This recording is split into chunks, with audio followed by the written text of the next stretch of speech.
The opinions expressed within the content of this podcast solely that of our guests and do not reflect the views and beliefs of the Bigfoot and Paranormal Encounters podcast, its hosts or its affiliates.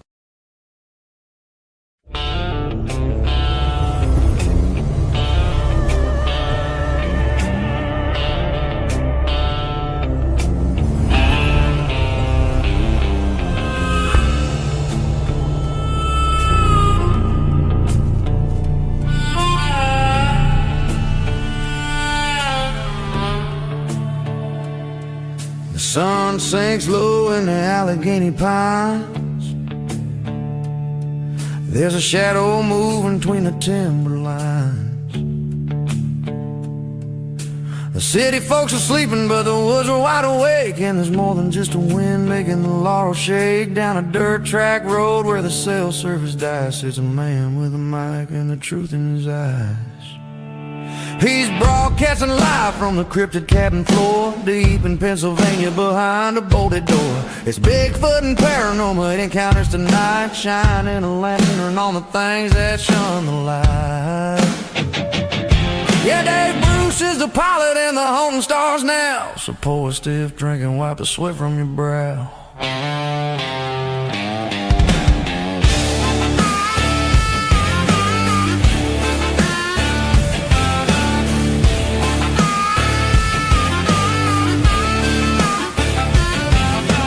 Saturday night, 7 o'clock on the dot. The YouTube feed is humming and the tubes are getting hot. From the hair on a squatch to the ghost in the hall. If it's weird, if it's wild, yeah, Dave's heard it all. He ain't looking for fame, he ain't looking for gold. Just the stories that the world is too damn scared to be told. He's broadcasting live from the cryptid cabin floor, deep in Pennsylvania behind a bolted door. It's Bigfoot and Paranormal Encounters tonight, shining a lantern on the things that shun the light. Yeah, Dave Bruce is the pilot and the haunting stars now.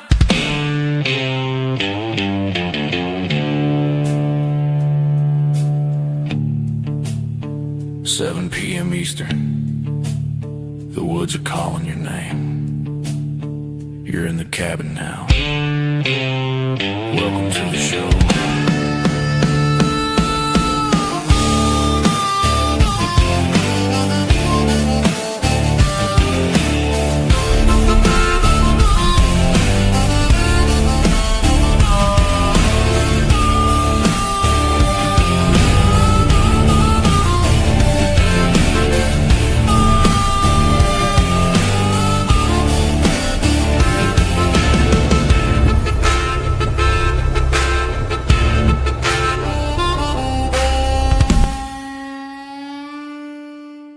Dave Weigert was born and raised in Baltimore, Maryland. His family has seen and experienced far more than most families with strange encounters and tragic moments. Dave, the youngest of 4 children and the only living sibling, went on to have many strange encounters throughout his childhood and adult life. At age 20 he began his journey to learn about the unknown. Dave has a background with Baltimore County Fire and Police, private security, bodyguard, bank security and security for a Baltimore sports team and other law enforcement agencies. Dave started the Maryland Paranormal Research Team in 2003 and closed the doors in 2016. He started Other Voices on the MPRT radio network along with a newsletter. From 2007 till 2016 he was the curator for the haunted Ramblewood Mansion. He hosted years of paranormal research and investigations at the location. Dave was also a mobile DJ for 35 years. Dave was a speaker at a number of colleges speaking about the paranormal to students. Dave founded the Maryland Bigfoot Research Team in 2018 and left it to a former member of MPRT. He now resides in Bucks County, Pennsylvania near his grandchildren. He has since founded the Mid-Atlantic Bigfoot Research Team. He currently hosts a podcast weekly called Bigfoot and Paranormal Encounters Podcast. Let's welcome Dave to the podcast.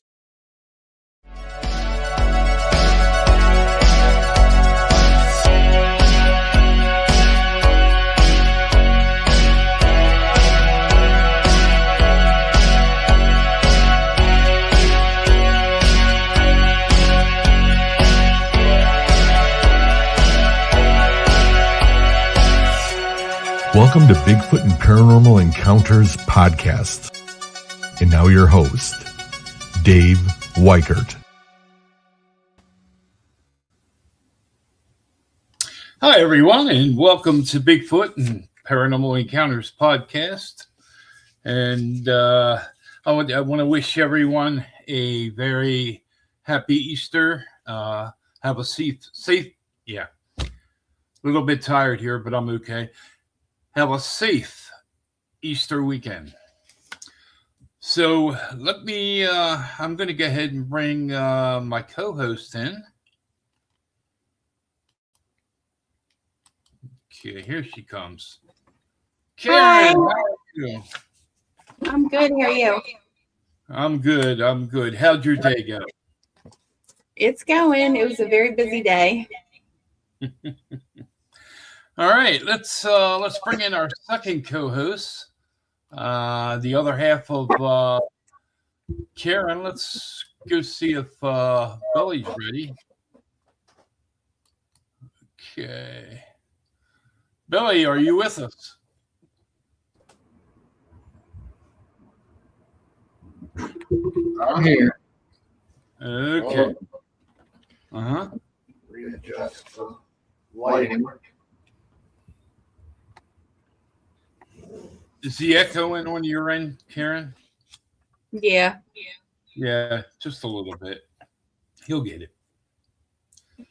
So, tonight, our guest, he is an author, and he is from Baltimore, Maryland. And we're going to bring him on in a minute. His name is Joshua Bell. Let's, Karen, you want to read his bio for me? Sure. Okay.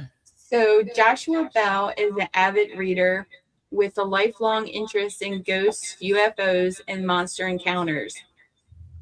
He researches those topics the way that a historian or folklorist researches those topics, in a way like a historian. He is not interested in proving what is or isn't true. Instead, he prefers to focus on the stories themselves and the people who tell them. All right. Oh, I'm sorry. Go ahead.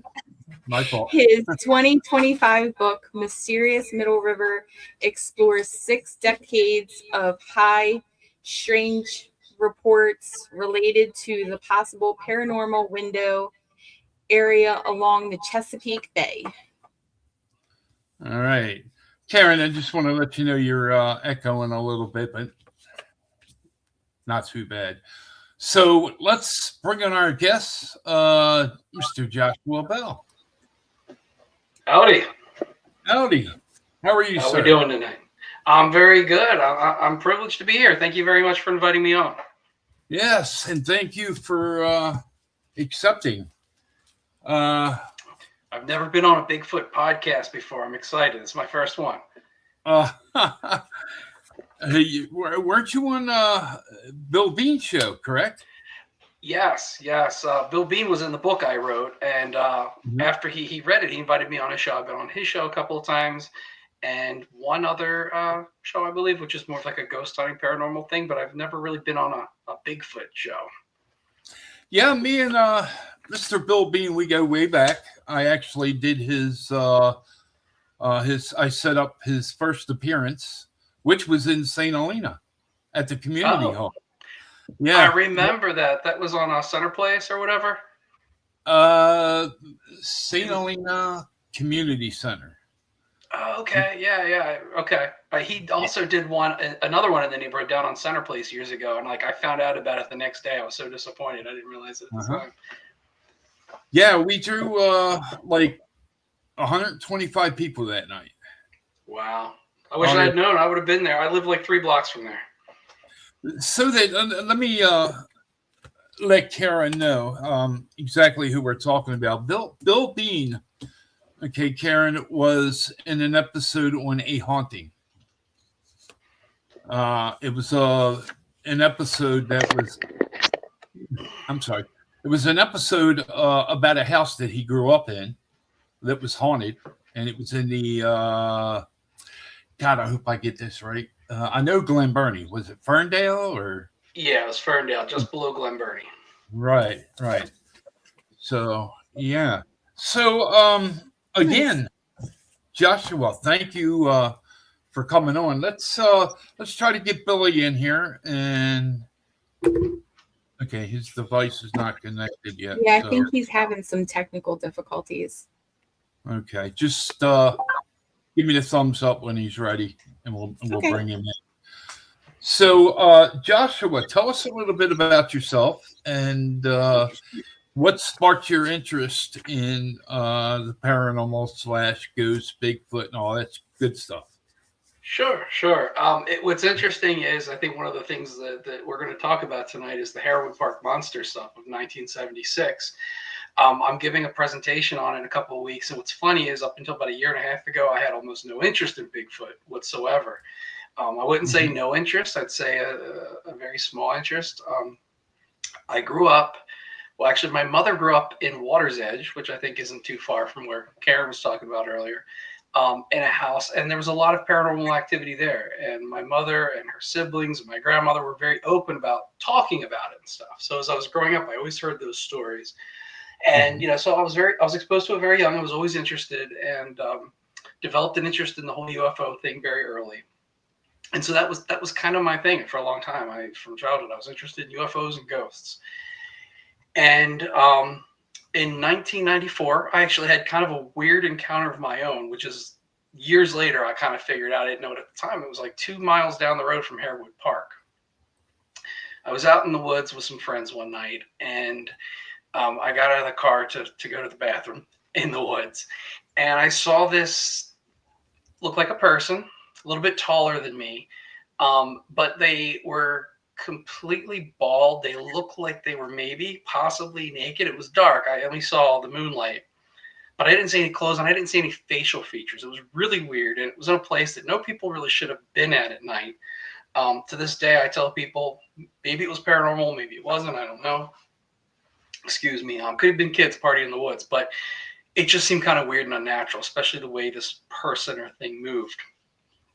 So after that, my interest of reading about the paranormal, I sort of as a hobby started collecting stories from the area I lived in, like the surrounding Baltimore area. And it was just a little hobby I had for a long time. And among those reports that I collected were Bigfoot related reports. And if you read some of the Maryland Bigfoot books, like there's I think Bigfoot on the East Coast or East Coast Bigfoot sightings, and the Maryland Bigfoot Digest, and those kind of books, they list different sightings from the area. So I had those. I had other newspaper reports and stuff from other books. And there was this sighting in 1976 of this creature called the Harewood Park Monster. Now, it's been in a lot of books and magazines and newspapers over the years, and like anything else, the stories have kind of gotten twisted, mixed up. Sometimes the stories get repeated. What's really interesting, and I didn't realize this till last year, that some of the sightings they call Harewood Park Monster didn't even happen in Harewood Park. And there's other ones that happen right next door or in the area, but because of the area where this happened, like a lot of areas, there's an overlap of boundaries. So sometimes the reports fall under the heading of White Marsh or Chase or Middle River or Joppa, what have you. But based on the timing, some of them happened at the same time as the Harewood Park stuff, and some of them didn't. But anyway, I just had all this information kind of floating around in my head, sitting on my bookshelf. And about a year and a half ago, my wife decided she wanted to move, and she kind of sort of just picked out this house she liked. And when we were in the process of purchasing the house, I started noticing a lot of the road names in my neighborhood sounded familiar. And eventually I connected them to the Harewood Park Monster thing. And I realized that some of those encounters and sightings happened about 3 blocks away from my house. And so that kind of got me interested again. And I started going back, and that's when I started like looking at the old reports and whatnot. And now living in the area, I'd never actually visited any of these sites before, and then just driving past them on a daily basis, I started to kind of make sense and figure out what happened where and what could have happened and what made sense and what didn't make sense. And so I had this stuff floating around, like I said, in my head, and I got kind of bored. So about a year and a half ago, I decided to make a Facebook page and just start sharing some of the stories that I collected over the years. And I kind of started it inspired by this Harewood Park monster stuff. And within a couple of days, maybe less than 2 weeks, I would say, the local Heritage Museum asked me to give a presentation and talk about this stuff publicly. And I always tell people I've never really considered myself a researcher or an authority. I'm not an author. I'm just a guy with a hobby. I just collected this stuff. And I didn't even want to do this speech that they asked me to at first. But my wife encouraged me to. She's like, oh, you should do it. You should do it. So I kind of reluctantly gave in. And it was like the response was crazy. We had like 80 people show up. People were literally leaving because there was no place. They couldn't even get in the door. People were sitting in the next room listening. People were sitting behind me as I'm trying to talk. And there's like this overwhelming response. And I was kind of shocked that people even cared or was interested in this kind of thing. And so that led to some more invitations to speak at other places last year. And I had all this stuff, and I always thought maybe one day if I was bored when I retired, I might write a book or something. But with all this interest and people asking me to speak, I figured, let's maybe put a book together. So last summer, I took off of work for a couple of months and just sat in my garage and started, going through all my old files, all my old books, and seeing what I could find. And I discovered very, very quickly that there was a lot more stuff going on in this area than I thought. And a lot of it seemed to focus in an area called the Middle River, hence the book's Mysterious Middle River. But there was there were reports and things of UFOs and ghosts and Bigfoot and stuff spread out both north and south. But it seemed like the further you went either way, it kind of dissipated. For whatever reason, this Middle River seemed to be like the focus of all this stuff. And so just as a sort of way to explain it, I put together the idea that maybe this is a paranormal window area, like you hear about the Bermuda Triangle or Skinwalker Ranch. I get asked all the time if I think it really is, and it may be. I don't know. I don't even know if paranormal window areas exist, but that's just the best way I can describe this area, that there's just so many weird things going on. A lot of them don't make sense, and they all emanated from this area. And the reason I'm sitting here talking with you guys tonight is all because of this weird happenstance of me just happening to move down the street from where the Bigfoot sightings were and people wanting to hear about it. And here I am today. Wow. Now, Karen, do you have a question? I just need to find something real quick. And that's awesome. Billy and I lived in Middle River for quite some time, and I've never even known that people, had Bigfoot sightings or there was paranormal going on in there. So that's really interesting. That's one of the things. I think that's one of the things that got me so much attention, got people worked up, is because people, as I talked about this stuff, people in the area had absolutely no idea. It's just lost history. People kind of forgot about it. Meanwhile, when I was preparing for this presentation, I found an article from the early 2000s. It could have been like 2004, 2007, I forget, but it was from Japan, and they referenced this Middle River Bigfoot in Japan in the 2000s. Like, people are still talking about it. Wow. And it's not the most famous Bigfoot case in the world, but it's a really cool, weird, strange case, and it's enough that it's stuck around, that people within the Bigfoot community and these Bigfoot books and stuff, it pops up from time to time, and it's out there, but nobody around here remembers it or talks about it. I don't say nobody, but most people don't know about it. Yeah. I surely didn't. Did you, Billy? No. So that fascinates me, because like I said, we lived in Middle River for quite some time, and like you said, no one really talks about it.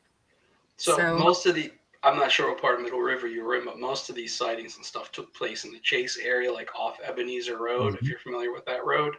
Yeah. Right, that's where the stuff in 1976, most of it took place. Some of it took place on one side of the water or the other, and vice versa. It's hard to sort of draw the boundaries, but that's where most of them happened, off of Chase Road in far east, kind of North Baltimore County. Harford County is just across the water, so sort of on the outskirts of Baltimore County. Wow. If I quite remember, I remember reading about somewhere on Route 7, one of the employees was coming out of a bar to take some trash to the dumpster, and there was a Bigfoot going through the dumpster looking for food. Right there by the gunpowder somewhere. I don't know the details of the case, but I know the one you're talking about. Yeah. I was Good. actually out there this afternoon. I was driving down Route 7 getting some pictures for my presentation that I'm preparing to do. Right. Interesting.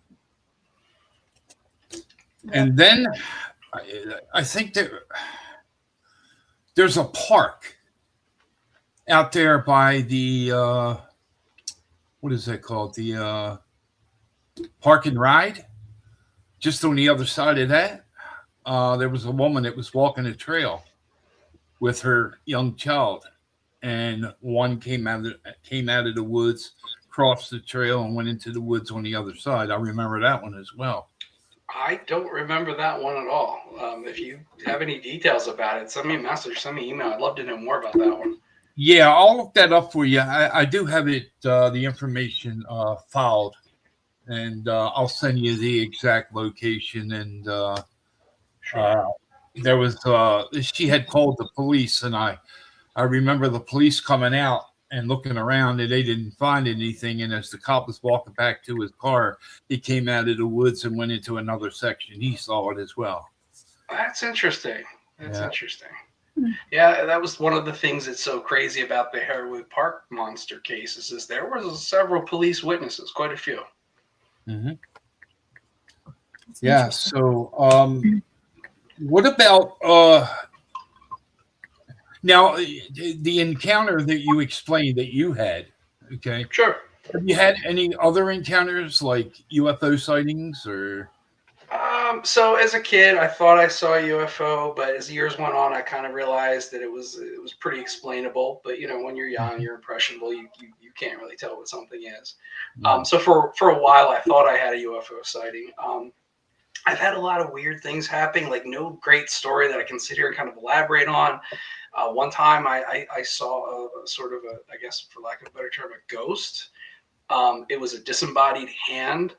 And it was something I don't think I was supposed to see, but I did, and I could see through it, but I could make out enough detail. There was enough color and detail there that I could tell that it was an adult hand. It was Caucasian, like I could make out detail, but it was just sort of a hand, and then just like from the wrist on, it was just disappeared. It was just this hand. So I mean, I've seen things. I've been kind of on the edge of things, but no, I'm not like this big. Never had a Bigfoot sighting. Never, seen aliens or UFO. But I've seen enough to know that there's stuff out there. There's weird things that we can't explain and don't understand. Let's put a photo up, and then we're gonna give the microphone to Billy. Let's see. Let me throw this up there. Mysterious Middle River. There we go. Behind Hawthorne Shopping Center. Yeah, so I was down at Hawthorne Shopping Center taking pictures today too. Oh, nice. So, we're always in that area. We shop there quite a few times. Do you have any questions, Billy? Not yet. I mean, I was kind of trying to catch up on the Middle River part actually, because I've gone fishing down there, by the parks, down behind Hawthorne Shopping Center, off of Bird River Road, things like that. And I'm like, oh, that's where this was. Yeah, I don't. Gershbeck's shopping center. Yeah. Like for some reason, that area, the Middle River itself right there is like, it's like the heart of all the craziness going around here. I mean, there's a giant airport right there, but people see like UFOs and unexplainable stuff all the time. Just in the Hawthorne area, which is a very small community, it's a little peninsula community, and then the parks, which I'm assuming is probably where you fish there, where the piers and stuff. I mean, so many people there have had ghost experiences inside their houses, and even some of those little parks there. Time and time again, there's a lot of weird stuff that happens around there. And you mentioned the Hawthorne Shopping Center. For people that are familiar with it, 1976, supposedly a cab driver was stopped behind the shopping center where there's a well-known grocery store and whatnot that was there then. And he's on this lunch break and he sees a Bigfoot. I mean, this is in suburbia. This is on a major road. This is, Eastern Boulevard. I forget the number, but it's an actual highway. And the guy's like a block off the highway at a shopping center eating his lunch, this taxi driver, and he sees something going through these trash cans. And if I remember the story correctly, it actually picked up the trash cans and threw them at him when he noticed. And I mean, it's the behind the shopping center on the other side of the alley, we can call it. It's a residential block. It's row homes. There's people there. I've been down there twice just this week because the first time I went to try to get some new pictures for my presentation, there were so many people. I kind of felt self-conscious, and I respect people's privacy. And I didn't pull out my camera and start taking pictures of random people. That's how busy it is. I had to go back a second time, and when there was less people, just to get some photographs. And this thing just showed up in the middle of this neighborhood right there. Wow. You know, there's another Bigfoot sighting that I remember that I have in my files. Dundee Creek.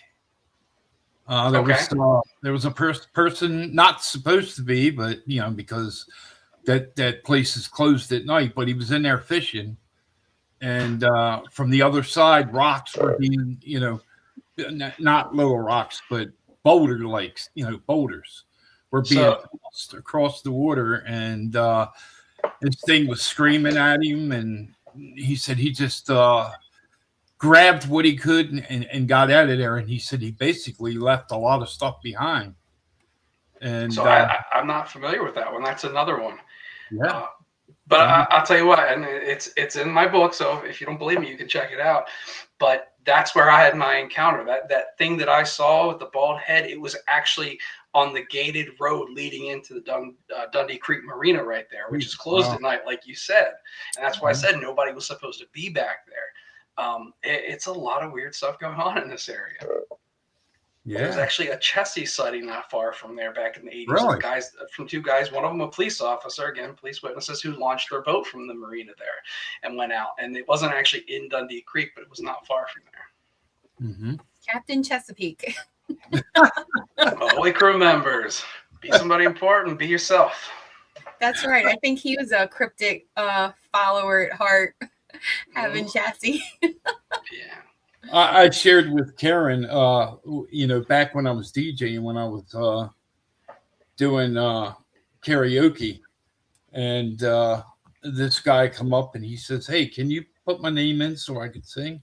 I said, "What's your name?" He said, "Bruce." He said, "I'm Bruce the Bird from Captain Chesapeake." And I'm like, "What?" It's like, wow. Cool. Yeah, anybody that grew up in the area, I think, watched Captain Chesapeake. Yes. For people outside the area watching this, he was a kids' TV show host. He showed cartoons in the afternoon, but he was a sea captain. He had a sea monster and a bird as a companion. But we all watched him. We all loved him. Yep. He was on for a long time. He was. Right before the Great Space Coaster. Still you remember that. Mm-hmm. You got a fan already. Tracy, our good friend Tracy Jones, the Paranormal White Witch, she says, here you go, I'm gonna put it up there. Says, "I'd love to talk to you sometime." Anytime. Send me a message. I'm on Facebook, Joshua Bell. You can find me. I'm always interested in hearing stuff. I'm lazy and horrible at returning calls and getting back to people. So if I don't respond, just keep harassing me until I do. But yeah, reach out anytime. Fair enough. Billy, you got a question yet? I'm kind of working on it because kind of working on it. So Joshua, since these two are stumped, let me ask you real quick. What is the most fascinating story that someone ever told you about a sighting? Oh wow, that's difficult. The most fascinating. To you. While I'm thinking about this, I'll tell you the one that shocked me the most, that kind of threw me for a loop. People in the area might know Todd's Inheritance, which is a historic house that predates the War of 1812, and everyone says it's haunted. It's a big spooky house with a cemetery, so of course people are going to say it's haunted, you know. But back in the 1970s, there was a school teacher that lived there, and he was the first person outside the original family to own the house. And he did not believe in ghosts. But when he moved in there, all this crazy stuff started happening. He was in his study one day, and he looked in his kitchen, and he saw a soldier walk past. And he went in there, and there was nobody in there. Other times there was noises and weird banging and a lot of, I guess, what we might call like poltergeist activity. Mm-hmm. One of my favorite stories is he was leaving one day. Now, this guy doesn't believe in ghosts, but he publicly said all that stuff. He was leaving, and he looked in the kitchen, and he saw an animal. And he stared at it, and he realized it wasn't an animal. It looked like a man with a humpback sort of head over his hands, kind of acting like weird. It scared the crap out of him. He left and didn't come back that night. He found another place to stay because he didn't want to stay in his own house. Wow. When I was collecting material for the book, I was tracking down some old articles and interviews with him that I was aware of, but I didn't actually own them. So I was going through the libraries to find the original newspapers to get these articles. And one of the articles, talks all about these hauntings at Todd's Inheritance and these experiences that this teacher has. And then at the article, it says, oh, well, it's not the only haunted house in the area. There's a couple others. It just gave some examples. Excuse me. The first one it talked about was one that I worked very close to in the 1990s. It's in Dundalk. And the people that lived there and the people that had been there, they all told me about it back in the 90s. And I was just like, okay, sure, house is haunted. Maybe it is, maybe it isn't. Well, this article from the 1970s documented it and talked about it. And then the last paragraph of the article after that it mentions this other house that had all this really crazy stuff happening. And then it listed the block, and it didn't give the house address. It gave the block address where this was on. And it was the block that we had just bought a house on. So here I am researching Todd's Inheritance and trying to finish my book up last summer, and I get dropped with this, oh, hey, all this crazy stuff happened on the same block you just bought a house on. And at the time, I didn't know if it was our house or not. It took me some time and some research. I realized it wasn't our house. But that was pretty crazy. That shocked me. I wasn't expecting that. Yeah, that is pretty interesting. Joshua, I'm gonna share a Todd's Inheritance. I interviewed a contractor before I go into the details. I did some volunteer work there where we did some painting and minor repairs. Well, there was a contractor there, and I interviewed him, and he said the first time that he came into Todd's Inheritance to do some work, he was by himself. So he pulls up, he gets his bucket with his tools, he goes inside, he starts working, and his boss calls him on his cell phone, and he says, I'm going to be stopping by in a little while. He said, why don't you go eat some lunch, and then as soon as you're done eating your lunch, I want to talk to you. So he said he left everything sitting, all his tools sitting scattered on the floor. He goes out, gets in the van. He's sitting there, and he eats his lunch, and then he has the conversation, with the guy he was working for, and he went back into the house, and all his tools were back in the bucket. And he was I believe that. That's I haven't heard anything about like that from that particular house, but that's like, the kind of stuff I hear all the time. He said he just grabbed his bucket and he left for today. Yeah. Wow. Now, if anybody's listening, I do want to say that it's a state park these days. It's run by the state park system, and it's open on a regular basis once a month or so. And they have programs there, and you can take tours. It's free. It's a beautiful house. Go there. But they're not really into the whole paranormal thing. So if you go there, don't show up with your EVP meters and doing that. But if you want to go out there, you can tour the place. It's wonderful. I went out there, and it's a small house. I thought I'd be in there for 15 minutes, and I was in there for 3 hours listening to stories. Most of the activity seems to happen around the kitchen, which is now the gift shop. So go there, buy yourself a T-shirt or keychain or something from a haunted location. But just be respectful. Any of the places we talk about tonight, Highwood Park, and be respectful of the people that live there. They're real people like you and I. So, I have a story. So, me and my friend Sherry, who is half of Crafty Witch with me. So when we were, we were in our late 20s. We went to, and I can't remember what it's called. There's a historical site in Towson. It's it's in the 1800s. I can't remember what the name of it is, but there's signs all along the Beltway for it. You're talking about the Hampton House, the Hampton Historic Mansion? I think so, yeah. Okay. Yeah, that sounds right.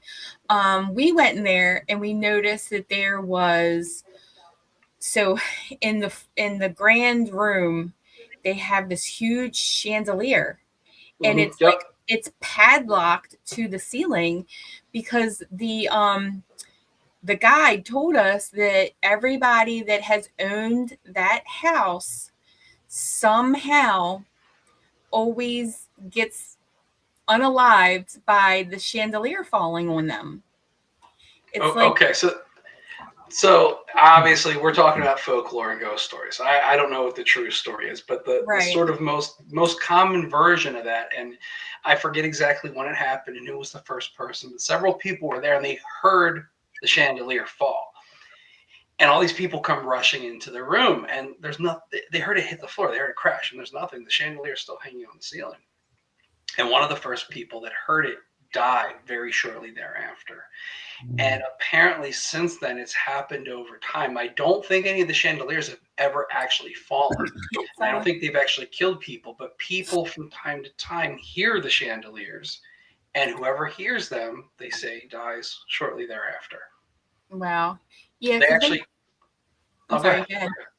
Go ahead. No, I was just going to say they published the Hampton House themselves published a little pamphlet of all these crazy stories associated with the place, and I've been looking for it for years, and I just found it a couple days ago, last awesome. Thursday.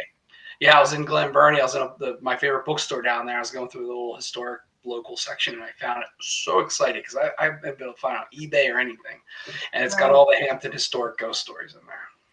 Yeah, our guide didn't really want to go into the whole ghost part of it, but she did, because we noticed that there was these black boxes throughout the rooms, and it had like a needle on it, and it was measuring something, and we asked about it, and that's how we got into the conversation about the alleged, ghost sightings. She said that there was a tour guide that did a tour, and they went upstairs, and they had a customer saw a ghost and had a panic attack really bad. So she said that's why they stopped allowing people upstairs. And then she also said that everyone has to be off the premises at 5:00 because that's usually when activity starts. Now, this was from a tour guide, so I don't know if it was just to spark our interest and to make us come back, or if it was true. It could be a little bit of both. Who knows? I don't know a lot about the place per se. I've never even been there before. It just last year I was asked. Ghosts aren't like at the top of my list as far as stuff I know about. I know about like the cases in my book, but that's it. But last year I was asked to do a talk about historic places in Baltimore County that still exist that people could visit that have ghost stories attached to them. So I did a little bit of research on Hampton for that, but I have very limited knowledge of that. So that sounds really cool. That's interesting. Yeah, we thought it was because me and my friend Sherry, back then we were, and we still are interested in, ghost stories, and because, kind of like cryptids, you want to kind of experience it for yourself. Mm-hmm. You're not saying that, what people have seen or heard about isn't true. You just want to experience it yourself. Sure. But I don't know if you guys agree with this or not, but just my experience personally, what I've read, it's like people go out and they look for this stuff and they hunt and then nothing happens. But most of the real experiences seem to happen when you're not expecting it. Right. That's right. Yeah. I mean, it's all about energy, right? So I'm sure that an entity can feel your energy and what you're there for. If it's, if you're there with good intention or bad intention, I'm sure that Tracy would agree. But I feel like they can sense your intention. I think, and I don't want to get like deep into philosophy here, but I think intention has a lot to do with all paranormal activity. Yeah. A lot of times the more people go looking for the stuff, they don't find what they're looking for, but things seem to find them in return. It's weird. I can't explain it. I don't understand it. I'm not an expert, but I just think that sometimes that there is an intention aspect of it. Yeah. I mean, it's when we had Daryl on the show, a few weeks ago, he said the same thing when he was, when he goes out, he's not necessarily looking for Bigfoot. It just always happens to find him. And, I even, said to him, it makes sense why some of these researchers that actually go out with a goal of finding Bigfoot hardly finds them, because their intention. Sure, and usually their intention is profit and publicity and, Correct. and that kind of thing. Not because they're really honestly looking for it or curious. They're just trying to benefit from it in some way. Yeah. And I think most of the time those are the people who don't really have the experiences. But people that have a genuine interest in this stuff that goes looking for it, sometimes they find nothing at all, but other times they find a lot more than they were bargaining for. Mhm. Yeah, I agree. Well, I'll share this with you. From 2007 to 2016, I was the curator for the Ramblewood Mansion, part of the Underground Railroad, which sits up in Darlington, up near the Conowingo. Okay. And there were many a nights and many a groups that would come in, and they would go to every room, looking for it. And I'll tell you what, there was a high rate of it coming to you. Now, when you say it, what do you mean? Like, I'm sorry, the spirits. Okay. Within the Ramblewood Mansion, they would sit down and take a break, and something would happen. Yeah. They'd go back upstairs to the attic. They might get an EVP or two, but the majority of the things that happened, that was tremendous. I mean, tremendously happened. Like they would be sitting there, and a book is sitting up on the mantle flat, and next thing you know, it's going across the room and hit the floor. Now, what's interesting, you mentioned Conowingo and all that. Now, of course, you're talking about a very historic site, and I don't know anything about it, so I can't talk about the mansion per se. But the Conowingo, there's a dam, and we're talking about, I believe it's hydroelectric, right? Mm-hmm. And so there's this long history between weird electric magnetism and paranormal activity and stuff. I can't tell you if there's any truth to it. I don't know any details, but just in the last couple of days, this guy's been putting some stuff on one of the Facebook groups, actually a couple of Facebook groups. He's saying he's seen pterodactyls flying around up there somewhere, the Susquehanna. Maybe he's seeing the eagles, maybe he's seeing the heron. I don't know. But it's just, again, weird things. That's one of the things that got me really interested in Middle River. When I started researching it, I was just researching it from a pure, hey, here's a history of what happened here. But one of the things I found very early on is there was some interesting documented pockets of magnetism, and they seem to be where the activity was the strongest. I haven't just began to get into this in the last year, so I don't know if the magnetism is man-made or what, but there's these pockets of magnetism. It could be geological, I don't know, but they seem to coincide with a lot of the paranormal activity around here. And so you're talking about a place near a hydroelectric dam, so it doesn't surprise me. Mm-hmm. Yeah, I believe that. I've spoke to many of people in that area when I was the curator for Ramblewood Mansion about seeing very, very large birds, and one of the names, Thunderbird. Oh yeah, Thunderbirds. Yeah. Cool. I had a guy tell me that he had left this place, and he was going to get some groceries and stuff, and he was going to go back to where he was camping, and he turned onto the dirt road that led into where he was going to be where he was camping at, and this large bird just like flew over top of the car, and when he looked up, he said it was so big. I said, what do you think the wingspan was? He said, I would say, he said somewhere around 15, 20 feet wide. Wow. Yeah. That's crazy. I've never heard of those kind of sightings around here before. There's a place up in Pennsylvania, I think it's called the Black Forest in northern Pennsylvania, where there's a lot of those kind of sightings and stuff, but I wasn't familiar with any that close to my house. Now I want to go check it out and look into it. I'll tell you who's good with that. Lon Strickler. Yes, yes. I just Yeah. discovered him in like the last couple of years, his books, and I do listen to his show sometimes. He's got a lot of cool stuff. Oh yeah. Yeah.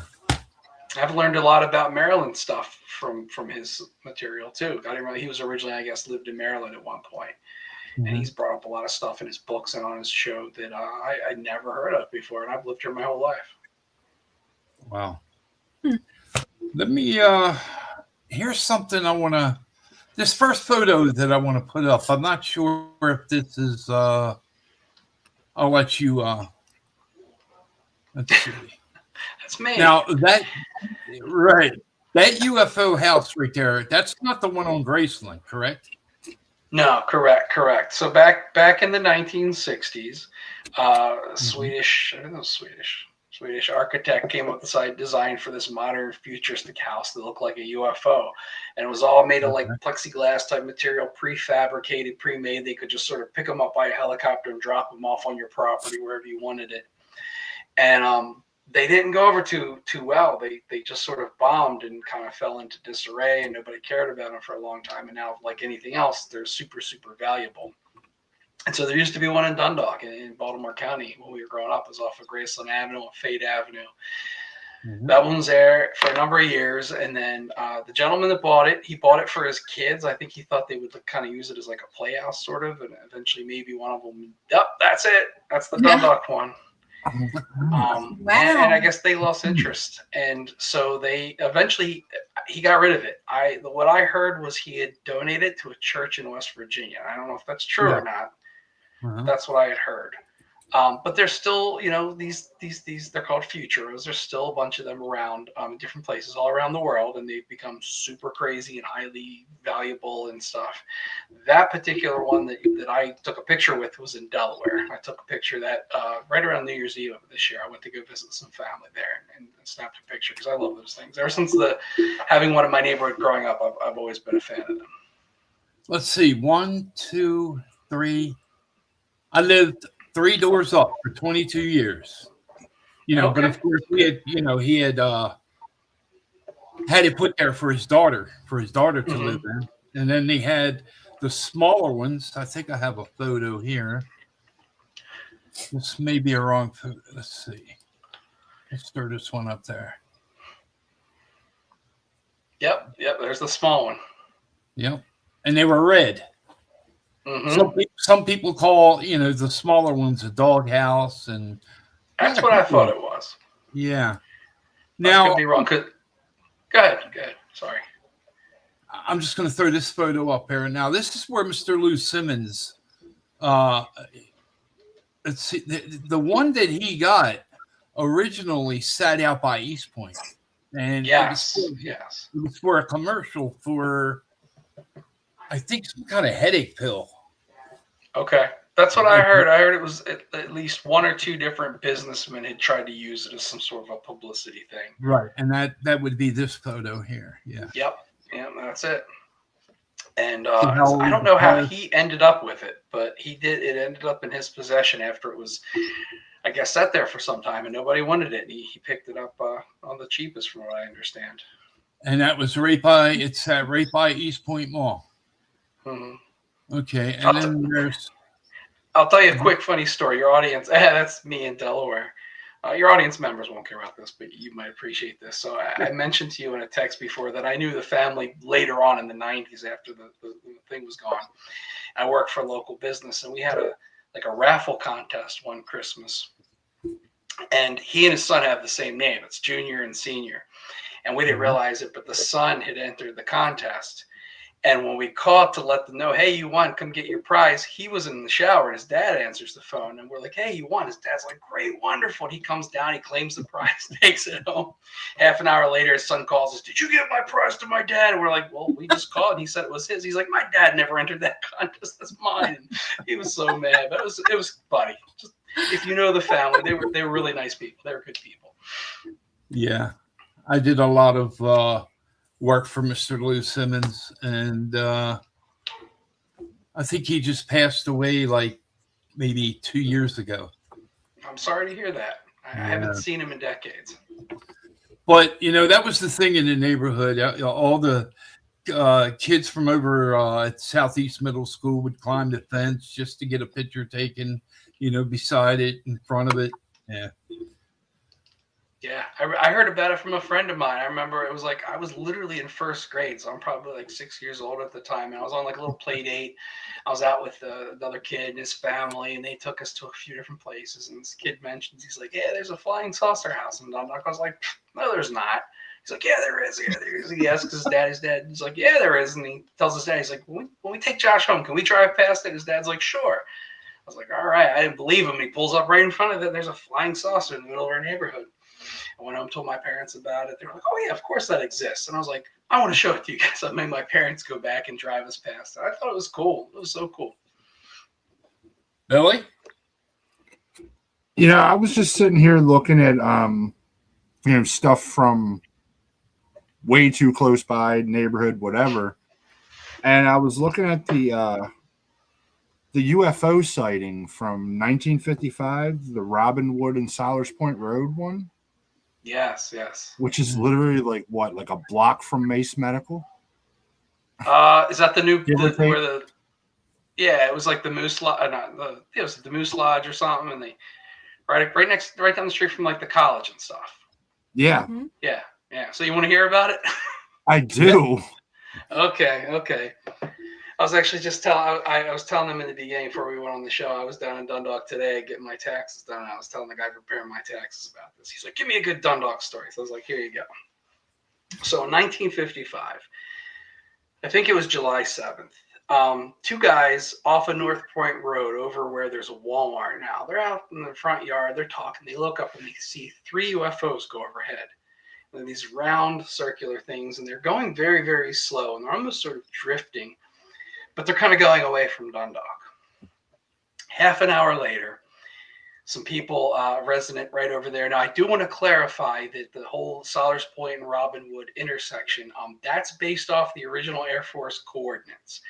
Those coordinates are not always correct. There's a couple of examples of local cases in Dundalk I found where they give coordinates and you go on like Google Earth today or whatever, and those coordinates are out in the middle of the Inner Harbor. Like obviously those are a little off, but based off the Air Force coordinates, I believe that's where this happened. So some residents are outside and they see a UFO about 4 feet in diameter sort of drift down out of the sky, land in one of the backyards, and the wind sort of carries it over to a fence. Now, the Air Force, when they investigated it, they called it a landing. I've always called it a crash because if the wind's just kind of carrying something, it's not under its own control. I consider that a crash. So I call it a crash. They call it a landing. So anyway, this thing blows against a fence and it starts to disintegrate and disappear.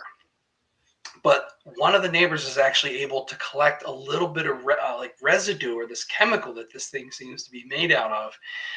And also it was on like, I guess, some sticks or grass or something. He collected some samples of that. So the Air Force came out and investigated that afternoon. What's interesting is the Air Force never investigated the first sighting that happened on North Point Road like half an hour earlier, less than an hour earlier.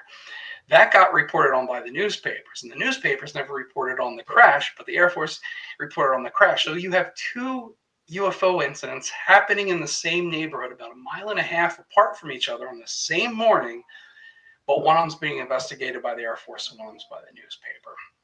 So at the time, I don't think anybody linked the two incidents. So anyway, the Air Force actually took the samples and they became official parts of Project Blue Book, because Project Blue Book had been started like 3 years earlier. So they were assigned official numbers and became official evidence in they called it the Blue Book archives. And the Air Force looked at it and realized that it was just soap bubbles. And something kind of similar had happened earlier that year where this weird substance fell out of the sky and it was reported as a UFO down in Baltimore City, and it ended up being soap. So at the time, the Air Force was like, "Oh, more soap bubbles, who knows, whatever, it just probably came from somewhere." But I'm a nerd. I get obsessed with this stuff. So I kind of wanted to try to figure out more. Eventually, what I determined was just down the street, not far from there, on Halbert Avenue, was a soap factory. And and I had a relative that worked there, and he verified this for me last year. They used to work with powdered soaps back in the days, Rinso brand soaps. And when they work with that stuff, they would have these big clouds or whatever you want to call it of soap clouds that would just sort of float off. That kind of stuff happened all the time. And if you look at the what's available in historic weather, the wind would have been blowing at that time directly from the soap factory towards where this thing crashed in Dundalk. And what's interesting is if you look at where things were like a hour earlier, the wind would have been blowing directly to where the 3 UFO were sighted on the other side of Dundalk at that time. And the other part about that story is these 3 UFOs supposedly were not moving very fast, and they may have been intercepted by an Air Force jet. There's 2 different pieces of documentation. One says they sent a jet to intercept. Another one says the jet was not sent. So I don't know which. But if you believe the jet part of it, supposedly when it got there, these things were gone. So if it was just soap clouds, it would explain how they could evaporate and disappear before a jet got there, even though they weren't moving very quickly. Now, the really cool part about this story that I really love is about 6 years earlier, Fort Holabird, which was a local military base. It was an army installation, and there's a lot of stuff about it in my book. I don't want to get too into it here, but they trained spies there. There's all kinds of crazy stuff happening there at the time. In 1949, the MP at the main gate sees 2 UFOs hovering up the street near the Chevrolet factory there. And 2 other witnesses that were coming and going at the time saw it. And the one witness seemed to know more about the area, and he was able to better get a judge of the distance, and based on the distance, sort of figure out how big the smokestacks were, and in relation to that, how big these 2 flying saucers were. And the Air Force investigated. This was part of Project Grudge. Project Blue Book didn't even exist yet.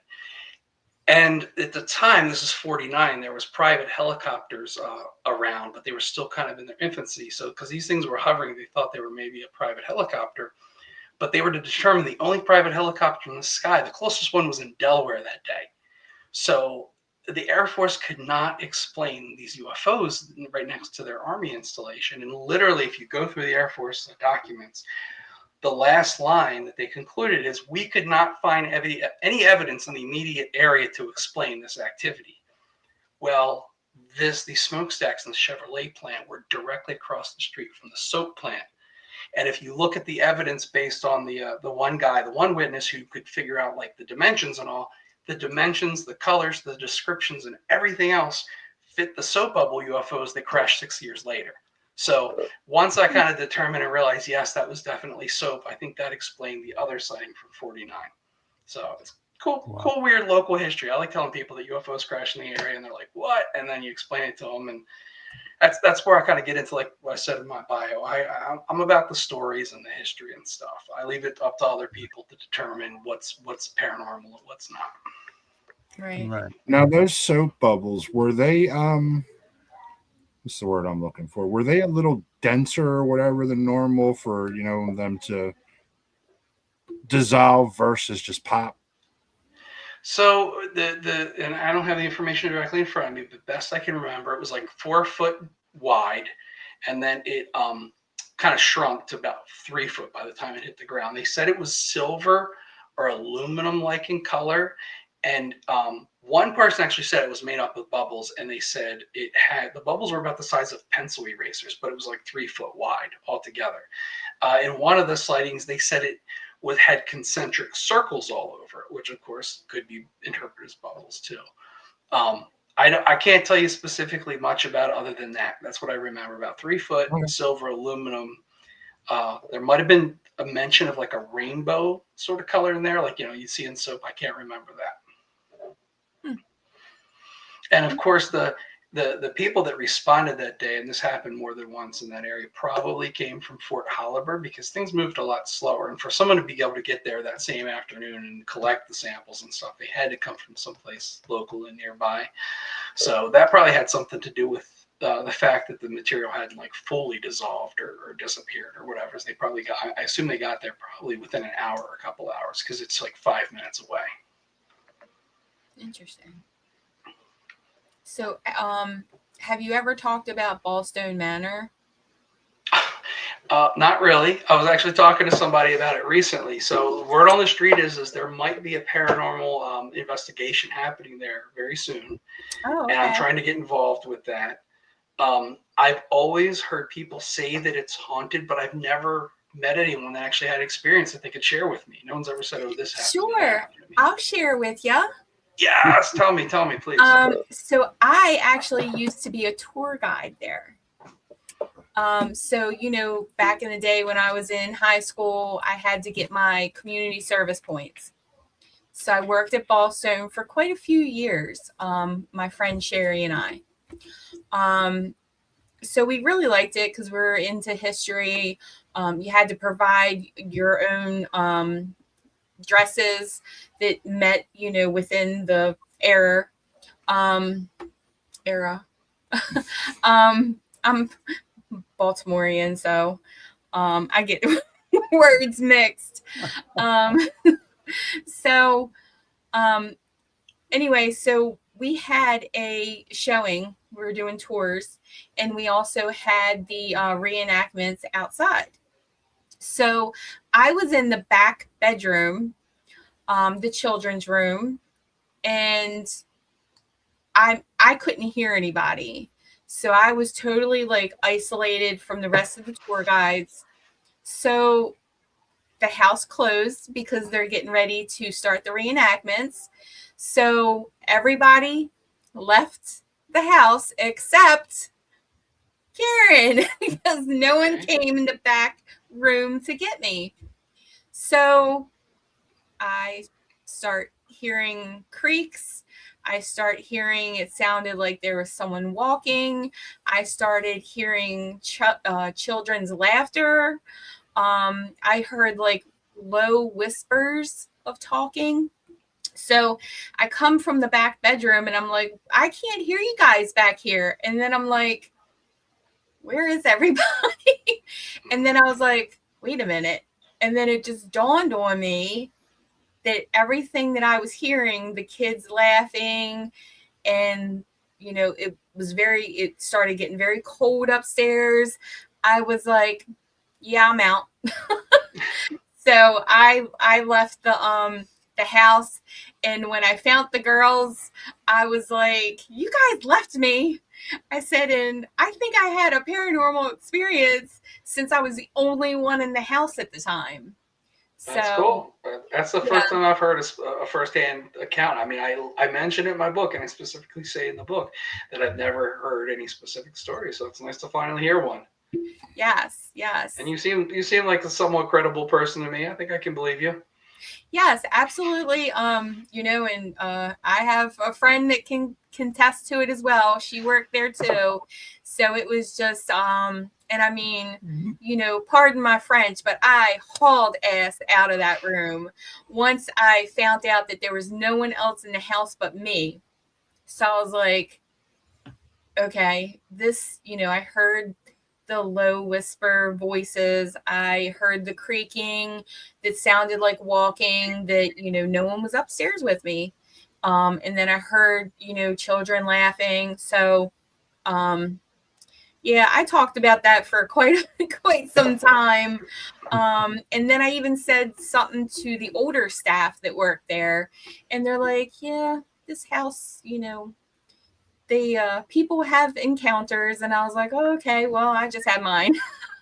That's cool. Yeah, I hope I didn't speak out of turn and say something I shouldn't have. But supposedly the people that run it are interested in possibly doing a paranormal investigation. It would be a public thing where people could pay, and all the money would go towards the upkeep and helping out the site. And so I hope it does happen. If it happens, I hope I can get involved. I'm not a ghost hunter, but just because it's so close to my house, I'm interested in checking it out. And also not far from there on the same peninsula is a neighborhood called Cedar Beach. It's not as far out as Ballstone Manor. And I don't know if it's neighborhood legend or not, but supposedly there's a Bigfoot creature that lived down there in the 60s called the Cedar Beach Monster. And I was down there again today taking some pictures and stuff. But I know of at least one account, like firsthand, where people said, yes, I saw it on such and such a road and whatnot. But everybody from that area says, oh, yeah, we heard the stories. And again, you kind of sort of have to go. It's not right there on the middle river, but you kind of have to pass that area to get down to that. Yeah, let me know about the Ballstone Manor, because I would be interested in going there, and I might even have to bring my cousin Dave down from Pennsylvania Yeah. to do an investigation with us. Sure. I guarantee you, if it happens, it will be on Facebook and the internet, for people to sign up. But if I see it, I will pass it on to you guys. All right, thank I you. kind of hung my boots up in 2018. So are you telling me I got to get my boots out of the closet? Yeah. So you're my cousin. So this would be, you need to do it for your cousin. Josh, if you ever need a story, I got plenty of them. Like I said, 2007 to 2016 at Ramblewood. Oh my God. So the interesting thing when I sat down to write my book was I had this idea that I was just going to collect all the stories I could, and the first version, the first draft, whatever you call it, the book, was 600 pages long, and it stopped in 1999. I didn't even get into the 2000s. So I decided to just sort of cap it off. I whittled it down. The final book's like 300 pages, but still. But none of the stuff, I've never seriously researched anything from 2000 on. I have files, I have records. One of these days in the future, I'd love to write another book, and definitely I'd love to speak to you and know about that stuff, because I've just focused on the older stuff at this point. I don't really know any of the newer stuff. Right. That's awesome. So, basically, I've shared with Karen and Billy, I've basically traveled up and down the East Coast. I've done things like Eastern State Penitentiary. And I actually got to sit in Al Capone's cell and do EVP work. And how many times did I have to ask? Probably 50 before I was given permission to do that. But as far as up and down the East Coast, I've been a little bit of everywhere. That's upstate cool. Upstate New York, everywhere. So I've just in the last year started to kind of sort of come out of my shell a little bit and try a little bit of that stuff. Up till now, I'm just a book guy. I just collect books. Right. I like going through all archives, and I just collect other people's stories. And then, I put them all down, and then I whenever I share them, I try to document them and say where I got them from, in case other people want to take the time to investigate it, look into it more seriously. But yeah, there's just so much stuff out there that I haven't even begun to explore, that I'm not even aware of. I mean, we've just been talking for an hour now, and you guys have all brought up stuff that I've never heard before. And I wrote a whole book about this area. Yeah. Yep. There's plenty. I have a lot of books myself. I know I have every one of Bill Bean's. Yeah. He's written a lot. Oh yeah. I've got a few. I haven't even read them all. Right. So you have, let's see, you have 2 upcoming presentations. Let me see if I can get is the Dundalk one first, or? Yeah, the Dundalk one is next week. And I will be talking about all the crazy stuff that happened there, including the soap UFO. So if anybody comes, just pretend like you haven't heard the story before. But no, it'll be cool. There's I mentioned it before the show. There's some giant monster turtle sightings, ghost sightings. A lot of the stuff we've talked about tonight will be there. One of the things, though, when I do a public talk, in case people have read the book, because I like to make sure I bring lots of photos, which is why I was out taking pictures today and documents and stuff, because those are things I wasn't able to share in the book. So if people do know the stories, or you live in the area and you've heard this stuff, it's kind of cool, because some of the old newspaper articles you might not have seen before. You've never actually visited a particular place. And so many of these stories, they get passed around and they get mixed up. And I just like with the whole UFO and tracing the weather patterns and stuff, I try to put serious thought into this stuff and try to determine the maybe not the truth, but the facts of how things happened. another example of that is I work in Essex now. And after I accepted the job, someone sent me this article, and in the 70s, 78, a UFO like landed 700 feet from where I now work every day. And so, you know, I read the article, I did the research, I got the names, I got old phone books, I figured out where these people lived, and I went to, they don't live there anymore, but I went to where the house where they lived in and stood out front to sort of see, could these people have actually seen what they claim to have seen from this angle? And I determined they could, and stuff like that. So I try to verify what I can. And just like with the whole soap bubbles UFO, if I find evidence that something's fake or not what it was, I have no problem saying it. It's not saying that I'm correct, but I share the information I can find. And if everything I find points to the fact that this story seems to have happened the way people said it did, I say that too. Yeah. Yeah, the sad part about the word UFO is technically the soap bubbles were UFOs, just not what people wanted them to be until they were identified instead of unidentified. Absolutely, yeah, man. Unidentified flying objects. I mean, if you look in the old files, so many of them, like there was one, I can't give you any details because I don't remember the year or anything like that, but like a piece of machinery, it was like a gear or something came flying through the roof of a factory in downtown Baltimore, and it was considered a UFO. And the Air Force came and investigated. In the end, they figured out it probably came off a train or another factory nearby. No one knows how it ended up in the sky. Maybe a bird picked it up, but you know, it was a piece of metal machinery that fell through a business, so it was a UFO. Wow. You know, I can't believe I never ever until tonight heard it from you about the giant turtle in Colgate Creek.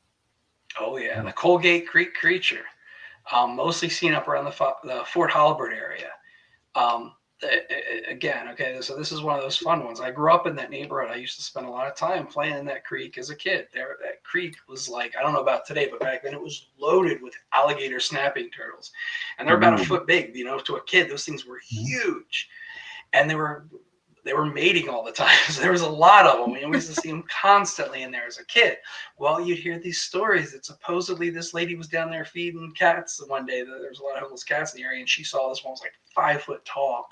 I say tall because the lady actually said it kind of stood up on her hind legs. Like if you watch old monster movies, there was a Gamera, which was like a ripoff of Godzilla. It was a giant turtle. It was like that. This thing stood up, she said, and attacked these herons or whatever. Other people saw it on a bridge. Supposedly it kind of crashed into a pool party going on back there once.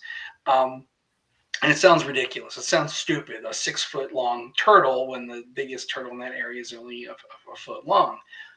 But you go back to the 1800s, and there's this report of this sea monster that was seen 8 miles away, right off of North Point, which is just down the street from Todd's and Herons we were talking about. It's down near Fort Howard.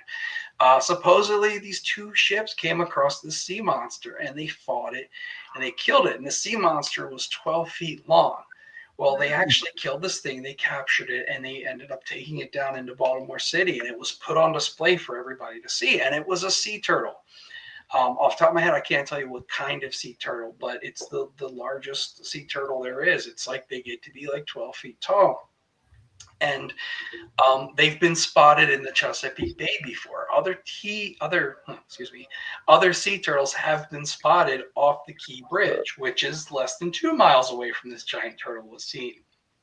So maybe, possibly, one of these giant turtles had come up the bay and made its way into Colgate Creek. So maybe the story could be real. I don't know. I'm not saying it is, but the possibility is there.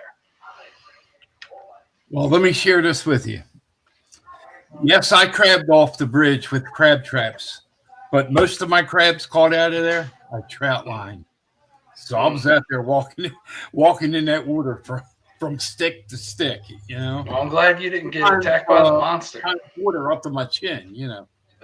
We used to play down there as a kid off the bridge there, and at least once a summer, every once in a while, there'd be like these really bad fish kills where they just have tons and tons of dead fish floating around there. So a lot of chemicals and things used to get dumped back there. I had heard once it was like one of the most contaminated, unsafe bodies of water in the area or something, just because of all it's right. For people not familiar with it, there's an industrial park right there. So Right. not only is it kind of towards the middle of the city where the harbor is, and you've got the runoff from the city, but then you have all this industrial stuff going on in the back too. Mhm. But Yeah. yeah, these are real places. That's one of the things in the book. I try to document things as best I The can. I've plant already. doesn't help. What's that? The I what? said the plant doesn't help. Oh, the plant. Yeah, that's another one. It's one of the things that I've discovered, which is really interesting, as we get into the Chesapeake Bay monster sightings. All the ones to the south happened sort of like out closer to the bay and fresher areas. But when you come up and consider the Chesapeake Bay sightings that have happened up in my area, they all happen on the west side in the most polluted, dirty, disgusting waters, because all the water is coming from the city, Baltimore City, and Baltimore County, and you're talking about the wastewater plant and all that stuff. Nobody ever saw Chessie across the bay on the Eastern Shore side, where it's much cleaner, much nicer waters. For some reason, all the sightings seem to be around the dirty, disgusting, the poop plant, as you know, we all know and stuff. It's weird. The onion, whatever you want to call it. Yeah. I'll tell you, you've probably heard of this. The O'Donnell Heights Phantom. Do you remember that? I have a whole book, a whole chapter about it in my book. That's one of my favorites. Yeah. That's one of the ones I'm going to be talking about next week in Dundalk. Wow.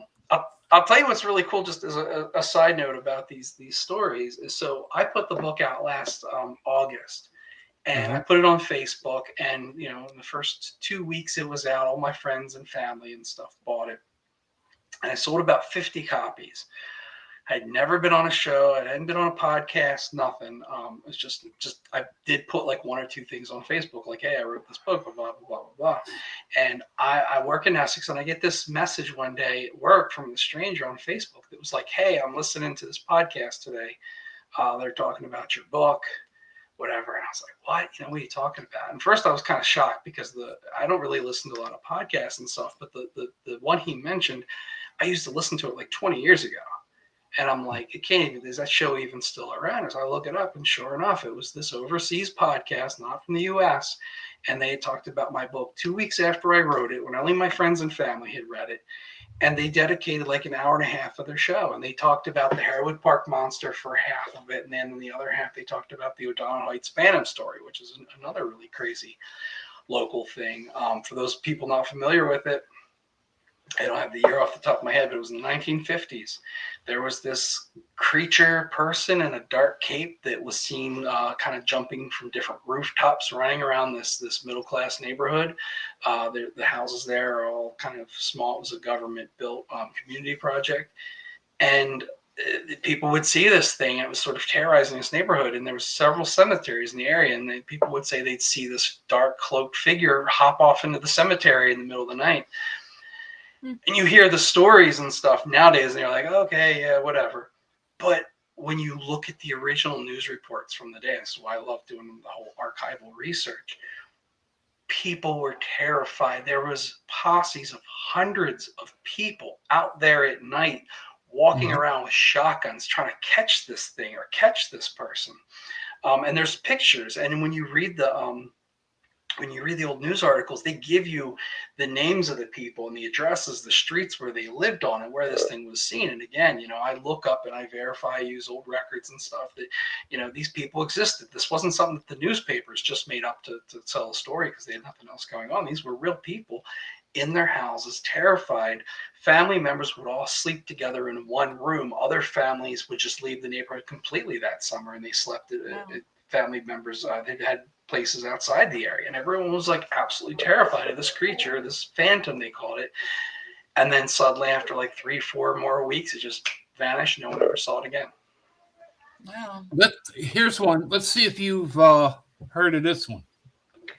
I can't remember the year, but somebody spotted a Bigfoot in Greektown under the underpath. I have never heard of that. Yeah, the train tracks that go over top. Has a little bit of brush and wooded area, and it goes from what is that, Canton all the way up to God knows where. I'd never heard of that. Yep. It doesn't surprise me. I mean, it's in the middle of the city. I know of 3 Baltimore City Bigfoot sightings that happened in the 1970s. They were in more of like park wooded areas, which makes a little bit more sense. But having been a kid that used to run around and do crazy stuff back in the day, I followed all those train tracks. And, you can just following railroad tracks anywhere, get from one populated place to another without a lot of people seeing you and stuff. So if there was something out there traveling around in Baltimore City, I could see how it would end up in the location you're talking about. Yeah, that's cool. I don't know about that. In the East Baltimore Guide, when that newspaper used to be around. Which decade do you know what decade this happened? I'm gonna say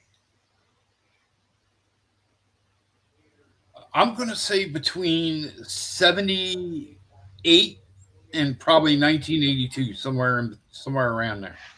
Cool. I'm actually gonna make a note of that and see if I can find that between. I mean, I may be wrong, but I think I'm right. No, it gives me something to go on. I've never heard of it before. In the early 70s, like 73, 74, there was one in Druid Hill Park. Might have been Gwynn's Falls. I don't remember. Another city park, and then there was one in a neighborhood. I can't think of the name of the neighborhood, but it's like where it's just below Towson, like the York Road. I can't think of the name of it, but it's in the city just below like the county in that part of Towson off of York Road. So there was 3 Bigfoot sightings in Baltimore City back in that same decade or around that. So it doesn't surprise me. Mm-hmm. All right, I'm going to put this one up. This is another presentation you're going to be doing soon. Yes, yeah, this is the one I've been talking about all night and keep referring to, the Harewood Park Monster, which at some point I guess I should probably explain what it is because I haven't really got into what it is. But this is the one that showed up in the Japanese newspapers and everything. And May is the 50th anniversary of it, so they're going to throw a big sort of little party, and I'm going to give a presentation all about it. 1976. Boy, do I remember that year. Boy, do I. It wasn't you, was it? No. You weren't running around in a Bigfoot costume, were you? Nope.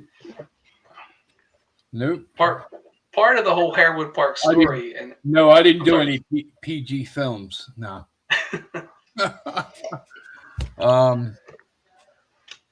What was it? I got a question for you. I know you're not a researcher or an investigator. And I did read where it says you're not in it to prove the existence of Bigfoot. What do you think a Bigfoot is? If I had any idea, I wouldn't be on your show being interviewed right now. I have my own show, and I'd be talking all about it. I don't know, man. I'll say this much, and this is kind of where I got into the whole Bigfoot thing and stuff, is I think that there is this overlap, where people have had UFO sightings, and then they start having paranormal poltergeist activity in their house. And areas, I mean, like if everyone's familiar with the famous Mothman case in the 60s, there was this big giant, a big bird, like we were talking about earlier, seen down in West Virginia. And a writer, John Keel, went down to investigate it. And found out people were seeing UFOs and people were having poltergeist activity in their house. And people were experiencing weird phenomena. At one point, there's actually a letter in the museum down there where this lady sort of wrote to him. And she's like, look, we're having all this weird stuff happen. I don't know what to do. And he gave her the advice, well, consider getting a crucifix. He's like, because this kind of phenomena seems to respond to this sort of the way demonic activity would. And I think there is overlap. I think in a lot of these places where one thing happens, you find other things. So I think if I had to put words into it, I think Bigfoot is just one piece of a larger puzzle. What that puzzle is and what the solution is, I have no idea. I really don't. But I think it's just one piece of a puzzle. Okay. All right. Karen, do you have a question? Billy? I am just listening to all of Josh's stories, I'm just so interested in just hearing, everything that's happened in Middle River and Essex and in Dundalk, because like I said, I never heard of, anyone having any sightings here. So why don't I talk about the Harewood Park Monster, since I keep referencing it, and explain Okay. it for people? Does that work? Yeah. Before you do that, Karen, we got to get his book. Everybody's got to get my book. Yep. I got a family to support. Everybody, go buy my book, please. Thank you. And if you get stop in and see Karen and Billy at the flea market. Yes. Seriously though, if people are interested in this stuff, I love talking about it. I do these things at the community, talk about this stuff. It's totally free. I don't update it off, but I also have a separate Facebook page that has the same title as the book, Mysterious Middle River. That all that stuff's free. So if you like that stuff and you're interested and you like hearing what I'm saying, you're more than welcome to check it out on Facebook, or visit one of these little lectures I'm doing or whatever. Because I'm not about making money. This is stuff I generally care about, and I like sharing it with people. So I like to put that out there. It's not all about just selling a book. Well, Tracy said, if she buys yours, you buy hers. That sounds fair. What's the name of Tracy's book? I'll write it down right now. Tracy, what's the name of your book? Off the top of my head, I can't think of it. Yeah, tell me what it is. You plug it. Tell us something good about it. Well, I currently sell it at my store. Okay. So we just got a couple copies today from Tracy's wonderful husband. He stopped by, gave me a couple copies of it. So we sell it at Crafty Witch in the Dundalk Flea Market. So it's Witchcraft by Blood and Tradition, a Beginner's Guide. So that's what the name of it is. I'll put it up real quick. Thank you, Tracy. Yeah, thank you, Tracy. I'm ready to. I'm going to check it out. Witchcraft by Blood and Tradition, a Beginner's Guide. Obviously I just wrote my book last year, but for a long time I've collected anything I can paranormal about the area, hence Bill Bean and stuff like that. I don't know if you guys have ever interacted with Ernie Atwell. You guys know Ernie Atwell? No. So because I don't keep up with modern stuff. He's had some shows and things like that. He's appeared on TV shows, but he's a paranormal investigator. I don't want to say too much about him because I don't really know him. I just discovered him like 2 months ago, but he's written several paranormal books, and he grew up right around Fade Avenue. He talks about, or no, not in the book. I don't think he mentioned the Flying Saucer House in his book, but personally, when I sent him a message, he noticed my picture and he started texting me about it.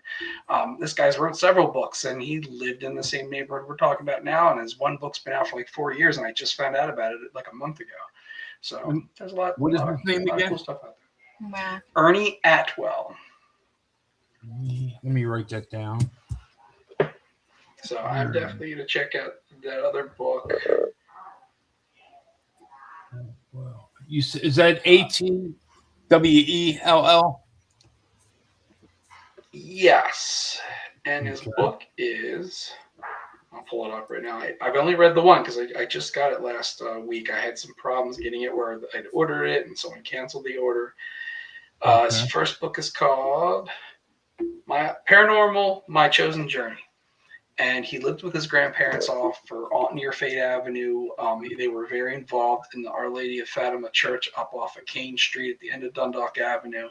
And so a lot of his stories all revolve around those places. Oak Lawn Cemetery on Eastern Avenue, which I had a really kind of a bizarre personal experience there just last year. And it was right in the back corner that he speaks about in his book. And I thought that was kind of interesting. Okay. So there's a lot of people writing really cool books around here. It just takes me a while to find them all. Right.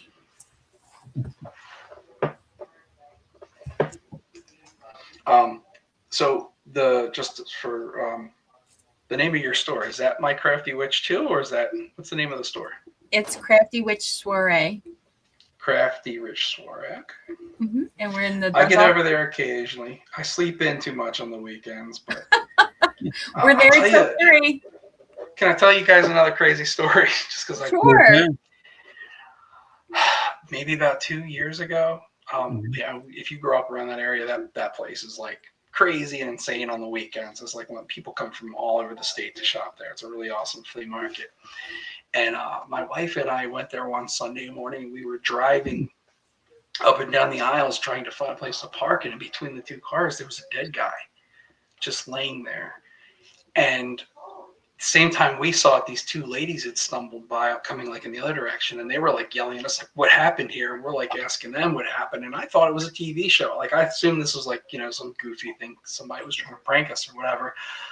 But no, some guy passed away right there in the parking lot. And I mean, we waited and saw the ambulance come and everything, because I was convinced it was a TV show. It was like a setup kind of thing, but it was really, really crazy. But every other time I've ever been there, I had a wonderful experience. I love shopping there. They got the greatest donuts in the world. Always got to get the donuts while I'm there.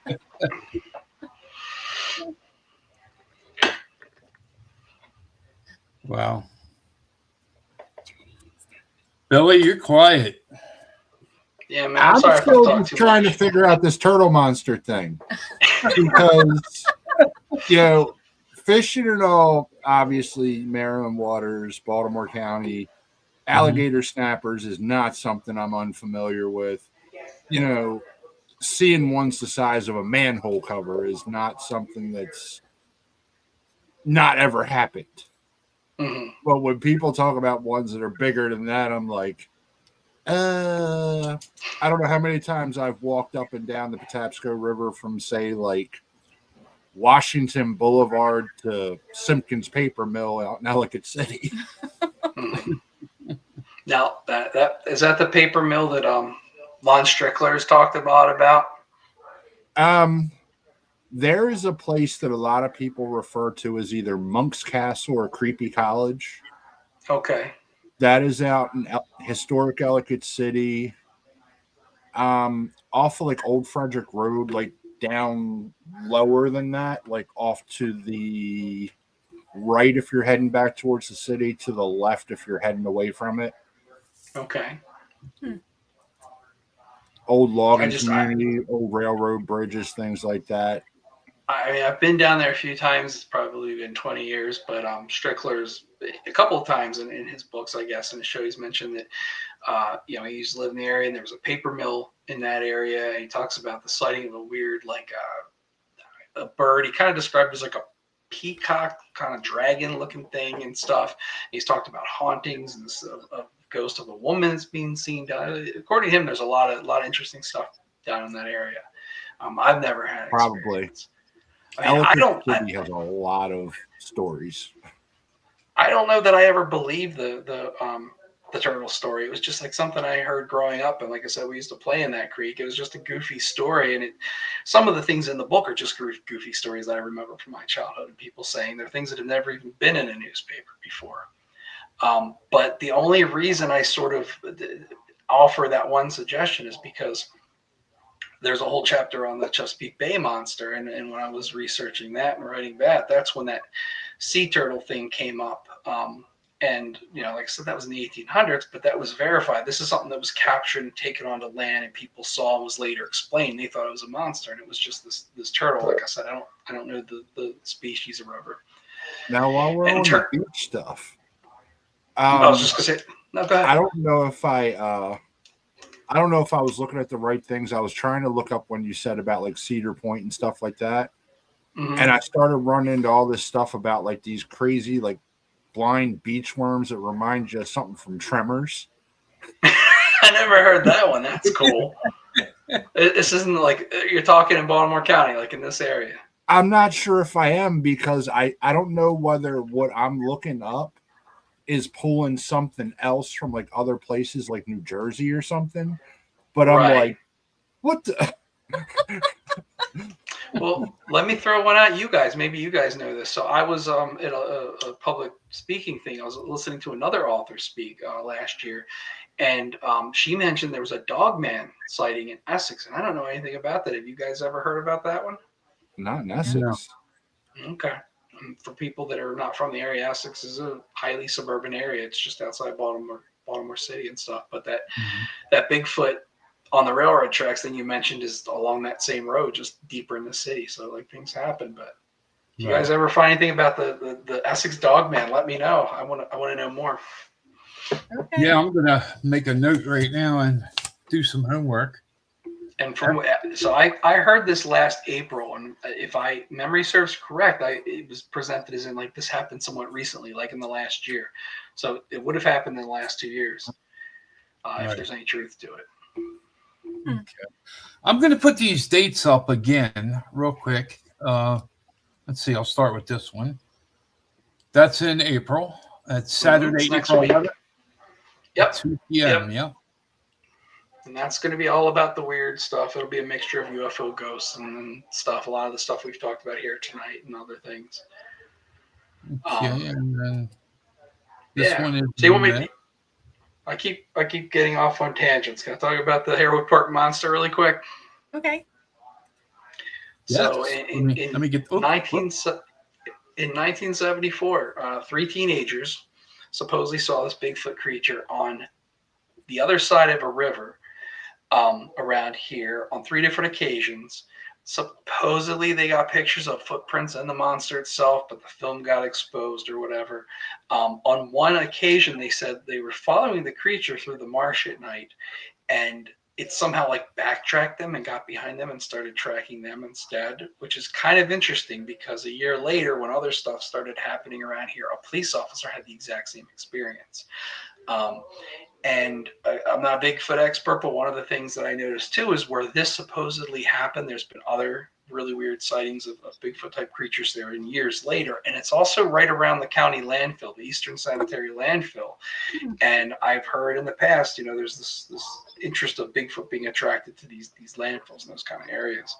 But that happened in like 74, 75. There was another thing that happened on that same river where there was a local I forget, it was like a priest or a pastor was out fishing with some boys, and they saw a creature, Bigfoot creature chasing a deer. So these 2 events people call part of the Harewood Park monster story, and they may be, I don't know. But in 1976, in May of 1976, all of a sudden there was reports of Bigfoot in this community called Harewood Park, which is basically built on a peninsula around a swamp. But here's the crazy thing about this is, this community is about 3 blocks long by maybe 3 blocks tall. It's a really small community, and it's surrounded by swamp, but it's a suburban neighborhood, and the yards are flat, and there's trees and shrubbery, but they're wide open. We're not talking about hills and mountains. This is a wide open area. And like I said, there's farmland and stuff around, but I would say it's more suburban than anything else. And people started seeing this creature. This one couple claimed to have seen it like 5 or 6 times. And you hear stories where like one person said it howled at them and growled. It kind of sounded like a cat. Everyone gave the same description. They said it was 7 to 8 foot tall, 300 pounds, dark brown hair. A couple was clearing some bush. Something started coming at them. They thought it was a dog, so they squirted it with a hose, and it kept coming. They got scared. It chased them to their house. They turned around. They said it had red glowing eyes, but then another report said green, so I'm not really sure which it was. But on another occasion, those same people heard scratching, and when they investigated the next day, it was scratching on a window that was supposedly like 8 foot or 9 foot tall. The house they lived in has been rebuilt, unfortunately, because I went there to sort of check that out to see if their bedroom window really was that high off the ground, but that house doesn't exist anymore. But other people saw it, and then the police started seeing it. And when a local reporter did a story on it, the head of the police out in Towson for this district, he was very open. He's like, yes, people have seen it. Here's a list. This officer arrived on the scene and he could smell the thing. Another one was driving on the road at night and saw it run across the road. Another one saw it in garbage cans. Another one responded to a yard and found a German Shepherd that had been like ripped apart and attacked by this thing. This was the exact same month where that creature was seen behind that shopping center that we talked about earlier. But the odd thing is that shopping center is miles away from where this stuff happened, which it doesn't really fit the pattern. All of these things happen either very close to this neighborhood or right across the water on the other side. At some point later on, another guy came out from across the water, and he and his friend, his family claimed that they had seen the thing. They believed they knew exactly where it lived in a specific swamp around here. They believed it was some sort of government mutation project. They claimed to have seen other things. One of the comments they made revolved seeing a fish with hooves like a deer, they said. I have no idea what that would even look like. I can't even imagine that. But they supposedly, other researchers before me, I've never spoken to them, had interviewed them and checked their credentials. And the guy that said this was supposedly, he was a veteran. People say he seemed very, very legit. But anyway, all these Sasquatch sightings completely popped up out of nowhere. And then a few weeks later, just stopped and disappeared. And no one ever saw this thing again. And there's a lot of, I explore in my book different theories of what it could be. One thing I think is kind of fun to mention is I'm giving this lecture last year, which was the very first one I was asked to do.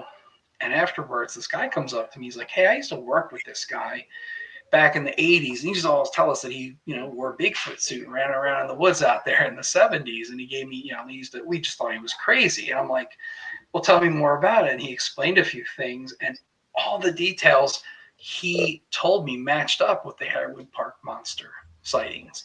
Just like road names and different things. There was just small details that he said that I'm like, that guy was telling the truth. That he wasn't just a nut. I think your friend was actually maybe have done this. But here's the weird thing is, even the guy admitted that he wasn't responsible for all the sightings. There were other things going out there that he had nothing to do with,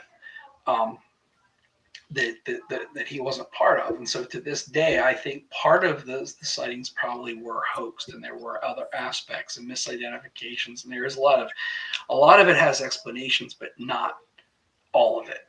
There's a lot of stuff that can't be explained. You guys, are you familiar with the book Aberdeen, The Encounter with the Aberdeen Wild Man by Frank Bennett? Mm-hmm.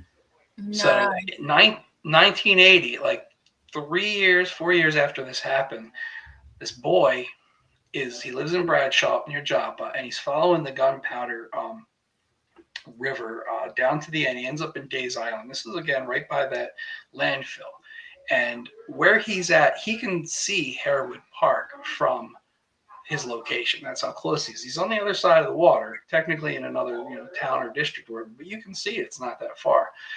And that's where the previous witness had seen it swim back and forth across. And he's just going down his way. And then all of a sudden he kind of gets that like feeling, I guess, that something's watching him or whatever. And he looks, and he comes face to face with, I'm going to just describe this as best I can. It's a Bigfoot, but it's wearing clothes. It's wearing blue pants and a white button-up shirt. And this is where like things kind of get weird, because all the sound sort of disappears, and a lot of this kind of stuff that you hear again with different paranormal encounters, where like he had this psychic premonition. I don't want to say premonition, but this impulse that something was looking at him before he physically saw it. And then all the sound in the area stopped. And I'm talking about like the environmental sound, birds, bugs. And this thing stared at him, and then it started yelling at him. And he claims it jumped like 5-10 feet up in the air and like up into a tree, like this thing. And it's crazy. I mean, this guy ran into a Bigfoot wearing clothes and whatnot. And then eventually, I can't remember the order things happened, and if the sound kind of came back and things kind of dissipated, he turned around and just got the hell out of there or whatever. But he wrote a book about this years and years later. And I don't know that he had any knowledge of what went on in Harewood Park 4 years earlier. And, I've taken his book, and I've gone through, and I've traced his route down the Gunpowder and where he was. And I even tried to he kept journals as a kid, so he claims he knows exactly when this happened. And I, tried to figure out if maybe it could have happened a different year, and it could have. I mean, I'm not saying it's correct, but there's validity. He talks about how cold it was and how the water was frozen. He was able to walk on it, and yes, the temperatures that year were very, very cold.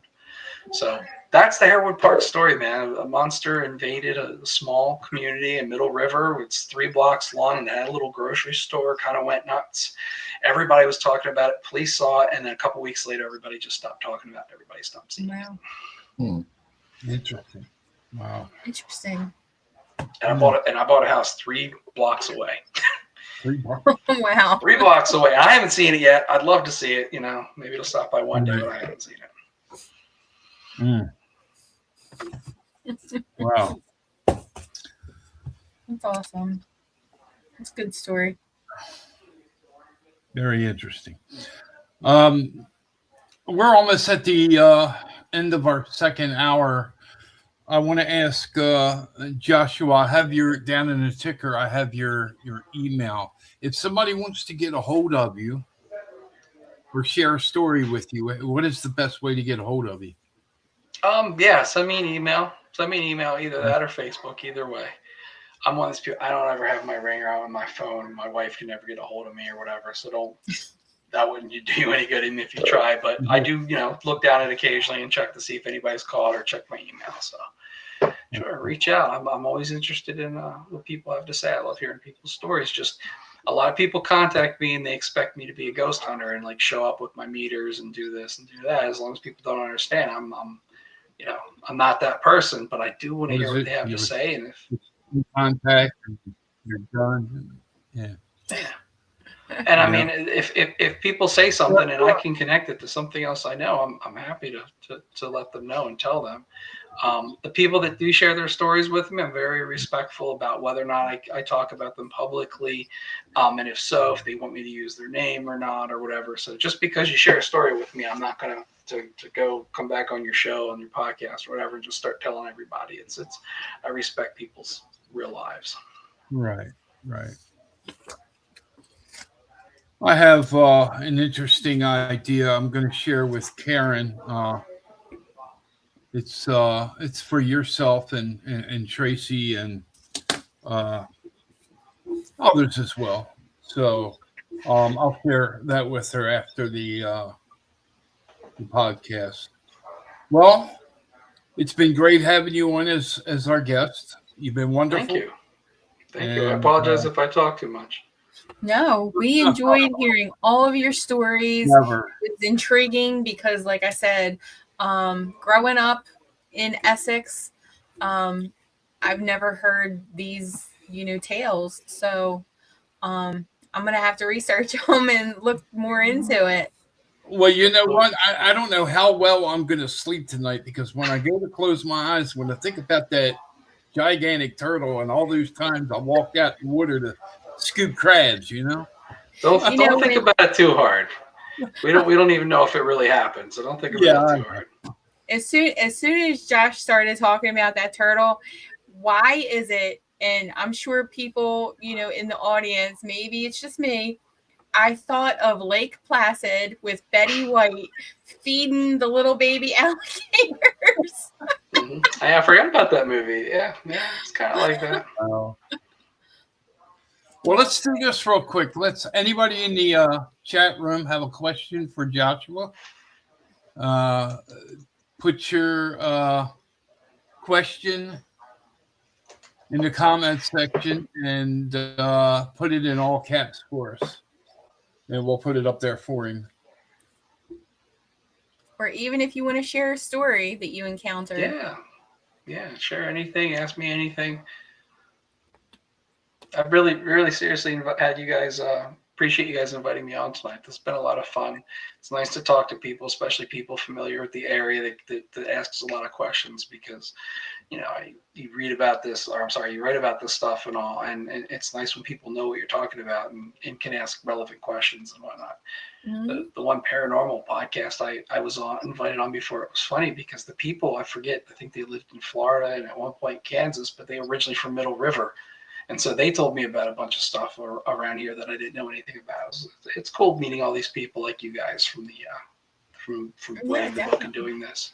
Joshua, I spent 55 years of my life in Maryland, in Baltimore, in the Baltimore County area, Baltimore City line, and so after I get off the podcast, I'm probably going to start popping up in my head.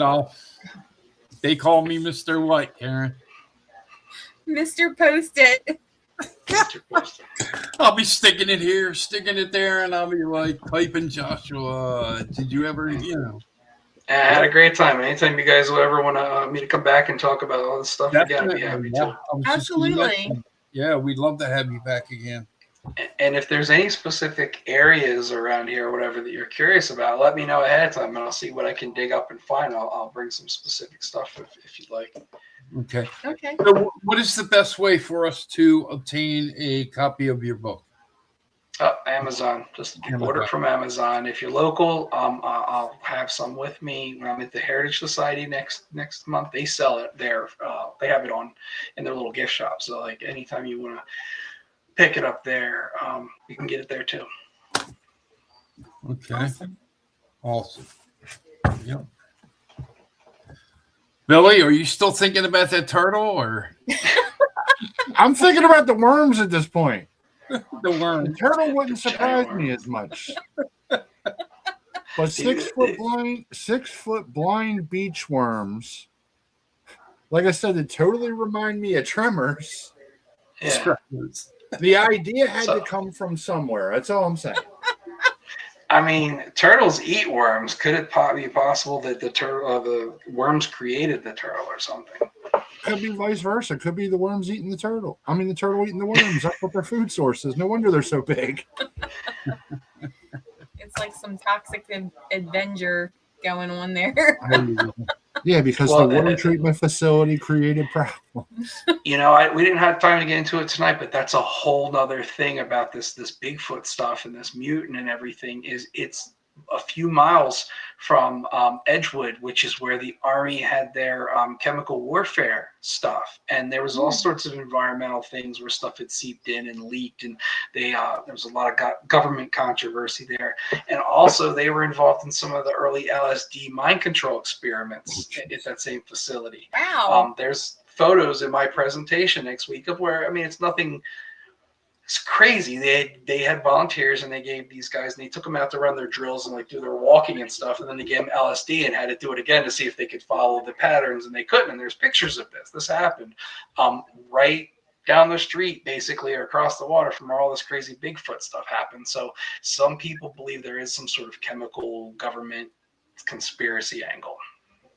Yeah, we'll definitely have to have you back on, and we'll talk about all that chemical warfare and stuff. That would be an interesting topic. LSD could certainly explain some of the cryptids Maryland's attributed to. You know what? You're I don't know if you're joking or not, but I firmly believe that could be part of it. Well, I totally am, because cryptids are relatively new concept to me in general. How many pictures have you seen of the snallygaster? So we were looking. So I'm going to jump into this story. So since we've been doing this with Dave, we've been doing research, and like every state is known for a certain cryptid. So we were like, okay, let's look up Maryland. It has to be something cool, right? No. You thought I was joking when I mentioned the bunny man. Snallygaster. I mean, when you look at the description of that, I could understand if it was at least creatures that got mixed together native to Maryland, but some of that, I'm like, what? Yeah, and if you there's a whole weird, dark political side of it too, where there's some documentation. At one point, the threat of the snallygaster was basically used to dissuade free Black Americans from voting and stuff. And the snallygaster was used as sort of a scare tactic to make sure there was more white votes in particular counties and stuff. So the snallygaster has so many weird, dark, messed up sides to it. It's not just that the way it looks and appears, and it's everything. Right. We could have had a lot better. We could have had Mothman or something, but we ended up with snallygaster. Yeah. Yep, I agree. I remember as a kid, not reading books about it. I couldn't even pronounce it. I had no idea how to even say it.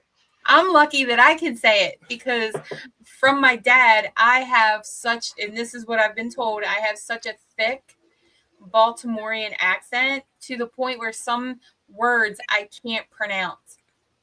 Well, I'm maybe there. you can pronounce the original name better. What? It's more the German. It's Snellgeist. Yeah, I'm not even trying. Yeah. Snellgeist. I've heard it, but I've read it, but I've never tried to say it before. I say washing machine. I'm not going to try. Oh, yeah, me too. For the most part, I know which words I'm going to screw up, so I just avoid those particular words. But yeah, it's just when you're from the area, you know. Say it again, Karen. Say it again. What? Washing machine. You know, there's an R in there. Washing Get machine? over it. I can't Or say Washington. it the right They way. call it Washington, D.C. Oh. Washing machine. Oh. And I say water. I can't say it the right way. Everyone always says there's no R in it. I'm like, I understand. And there's no D in but water either, so get over it. Well, you know, it's funny. You know, I spent 55 years of my life in Baltimore, Maryland, right? And when I moved here, my son was on me left and right. He's like, Dad, it's Philadelphia, not Delphia. Philadelphia, right? No, I was saying Philadelphia. It's Why don't you just call it Philly like everybody else? Yeah, there you go. Yeah. You don't have a Philadelphia Tuesday, do you? Touche. I was going to say, the only reason my accent Philly? isn't as thick as it was is because growing up, I didn't have a lot of friends. So whenever a new kid would move in the area, I'd jump on them really quick. I'd be like, hey, I'll be your friend, whatever. And then they would always like tell me, they're like, you're saying this wrong, you're saying that wrong and stuff. So that's the only reason I even realized I was saying half that stuff going on, is because I just didn't have any friends from around here. I had to be friend of the outsiders. I was too busy reading about snallygasters and giant turtles and stuff. All right, so we're gonna wrap it up, and we're definitely gonna have you come back again, and I'll be in touch. So thank you so much for being our guest tonight. Thank you so Absolutely. much. Nice to meet you guys. Thank you. Nice meeting you evening. too.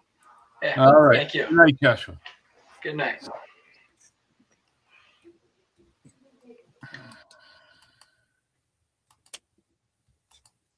Oh, there we go. I got it. All right. So what I'm going to do right now before we close out, I wanted to do, let's see if I can get to it with no problem. Yeah. Down. So here's what we're going to do right now. Get out. So we're going to do that. I'm going to go down to, let me turn it all the way up because I think people in the chat room are going to have a little bit of problem if I leave it at the halfway point. So the first EVP we're going to do, let's see, which one do I want to do? All right, I'm going to do the one, Broughton Elementary. It's in the Pennsylvania area. And the high school was built on top of where once was a massacre. So we're in the classroom. Let's see, it's myself, a couple of colleagues, and we took a piece of chalk and we made a circle. And we had a ball. I believe it was a Hot Wheel car or a match. It don't matter. It was a car within that circle. And I think I knocked the ball out of the circle and John was putting it back. But there was also a pile of candy. And I think John said, I think Dave stepped on the candy. What you're going to hear is you're going to hear a little boy say, "Where's my candy?"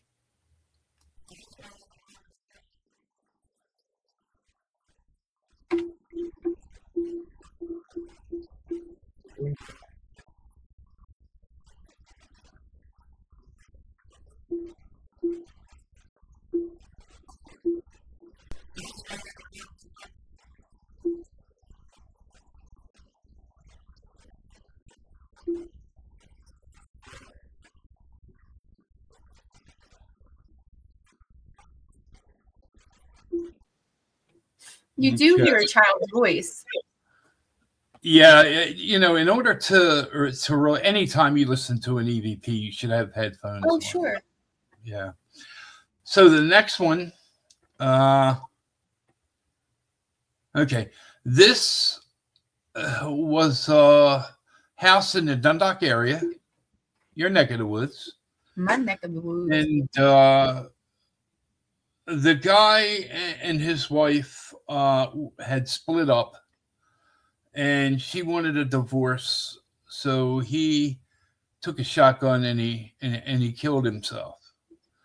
Well, about 2 years after that, my paranormal team went in. We did an investigation, and this one is going to be even harder to understand. But it's myself and another colleague down in the basement, and I'm going to play it, and then the second time I'll tell you what the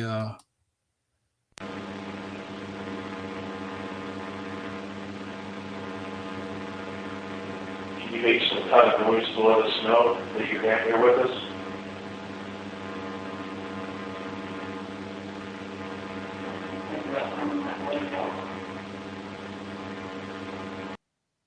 Okay. I said, can you make some kind of noise to let us know that you're down here with us? And a male voice speaks up and says, I'm thinking about covering that window. I'm going to play it again. Wait a minute. Try it again.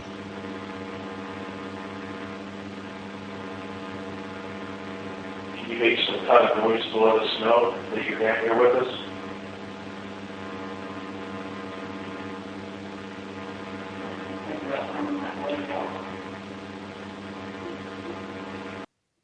Okay. I could understand at that time. I could understand window. Okay. So the third one I'm going to play is we were investigating a restaurant. My wife and I was on the second floor, and some of our paranormal team had went down to the basement area to do some EVP work. And I was speaking to my wife. I think I asked her, is that a K2 or... Yeah. And she says, no, it's a gauze meter. And you're going to hear a voice speak after we're done speaking. Did it get anything? No. Is that a K2? No, that's the gauze meter. Okay.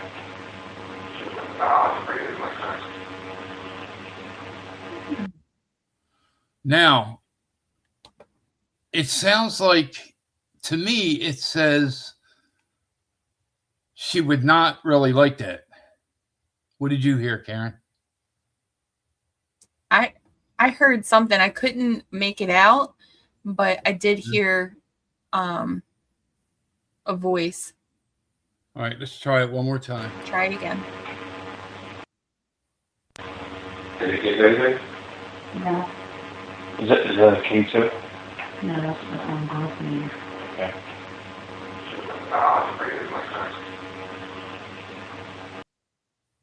Or he could have been saying she was really not like that. But why? Go ahead. On my end, can I tell you what it sounded like to me? Go ahead. And maybe it's because it's over, the internet. But it sounded like it said either he is with us or God is with us.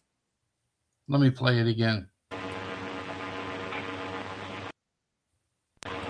Did it get anything? No. Is that a K2? No, that's the gauze meter. Okay.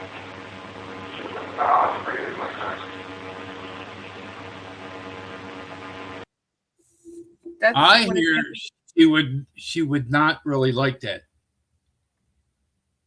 What did you hear, Billy? That's what I hear, and that's what I hear when I... See, my answer is kind of more of being a smartass because I'm further away from the speakers, first of all. Right. I do catch a lot of the static and everything. Mm-hmm. But the first time I heard it, and you're going to be mad at me, it kind of sounded like he's like, yeah, it's a gauze meter, dumbass. And like I said, but I'm further away from the speaker too, though. So the static is messing me up a little more. I need to hear that through the headset. All right, what do you Yeah, all hear? Our listeners, what did you hear? Put it in the comments. I don't know if they're going to be able to hear it better than we can. I just wish I could. I don't know. So, in context, what was the story behind what you were Investigating? yeah, trying to experience there?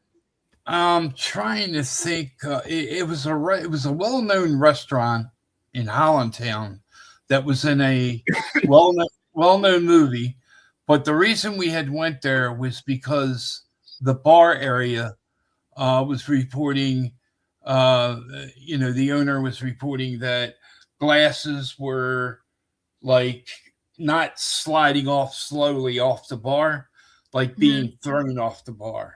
People were being touched. People were saying that someone would come up behind them and whisper in their ear, or they would feel like someone breathing on their neck.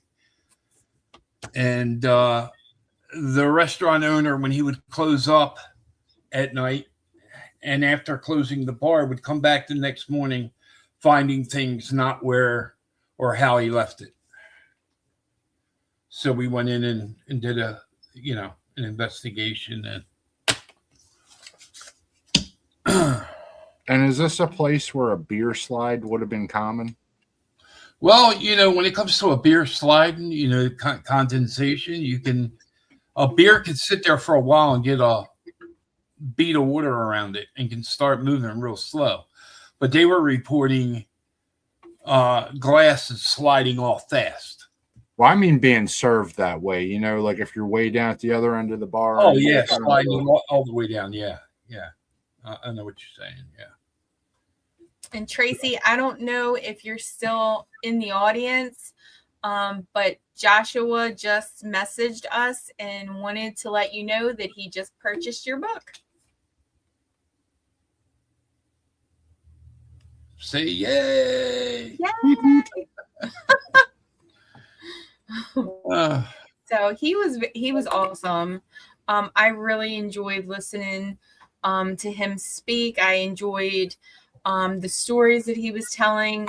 And so if anybody is in the area next Saturday in Dundalk, go check them out. It's free. Just go ahead and yep, there it is. Just check them out. And he'll be talking about a lot more than what we were talking about today on the podcast. So if you're interested, it's a free event. I say go check it out. Show your support. And then he's going to be doing another one in May. Yeah. No. Oh, the history of the May 1970s. When is the May 9th, 2026? Yep. That's the Heritage Society of Essex and Middle River Museum. Yep. All right, go ahead and fix it, Karen. Oh, all right. So I think it's time for me to take a couple of muscle relaxers and get some sleep. That's what I think. Yeah. So I want to thank everyone for Karen and Billy and I. We thank you for tuning in tonight. And let's see here. I think Tracy fell asleep. Yeah. That's all right. We'll tell her later. We'll tell her later. All but right. Yes, thanks for tuning in, everyone. We appreciate your support. And I hope that you guys tune in next Saturday as well. Yes. And you know who's the one next Saturday? Who? Bill Visconti about the Hey, I know that guy. Heard of him. Yeah, June 6th, New Jersey conference. So we're going to be talking about that and ticket sales and some of the new names they added to, guest speakers and whatnot. So yes, it's going to be an awesome conference. And what Dave didn't say is Crafty Witch and Bigfoot and Paranormal Encounters podcast is going to be there. So stop by our booth, show some support, and we're going to have a couple items for sale. So come check us out. all right, we're going to get out of here. We're going to call it tonight. And I want to give a shout out to Joel. Thanks for tuning in. And Tracy, let's see, who else?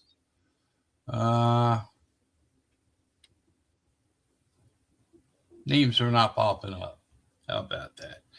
All right, so let me get back over to here. And Karen, Billy, don't go nowhere. I'm going to come to the green room and talk to you for a few minutes. Okay. Thank you, everyone, for tuning in. See you next Saturday. It's like I don't know Dave's bringing pink slips. And don't forget to check Crafty Witch out at the Dundalk Flea Market every Saturday and Sunday. And also check us out at the Boulevard Diner the first Saturday of every month until October. All right. Good night, everyone. Good night.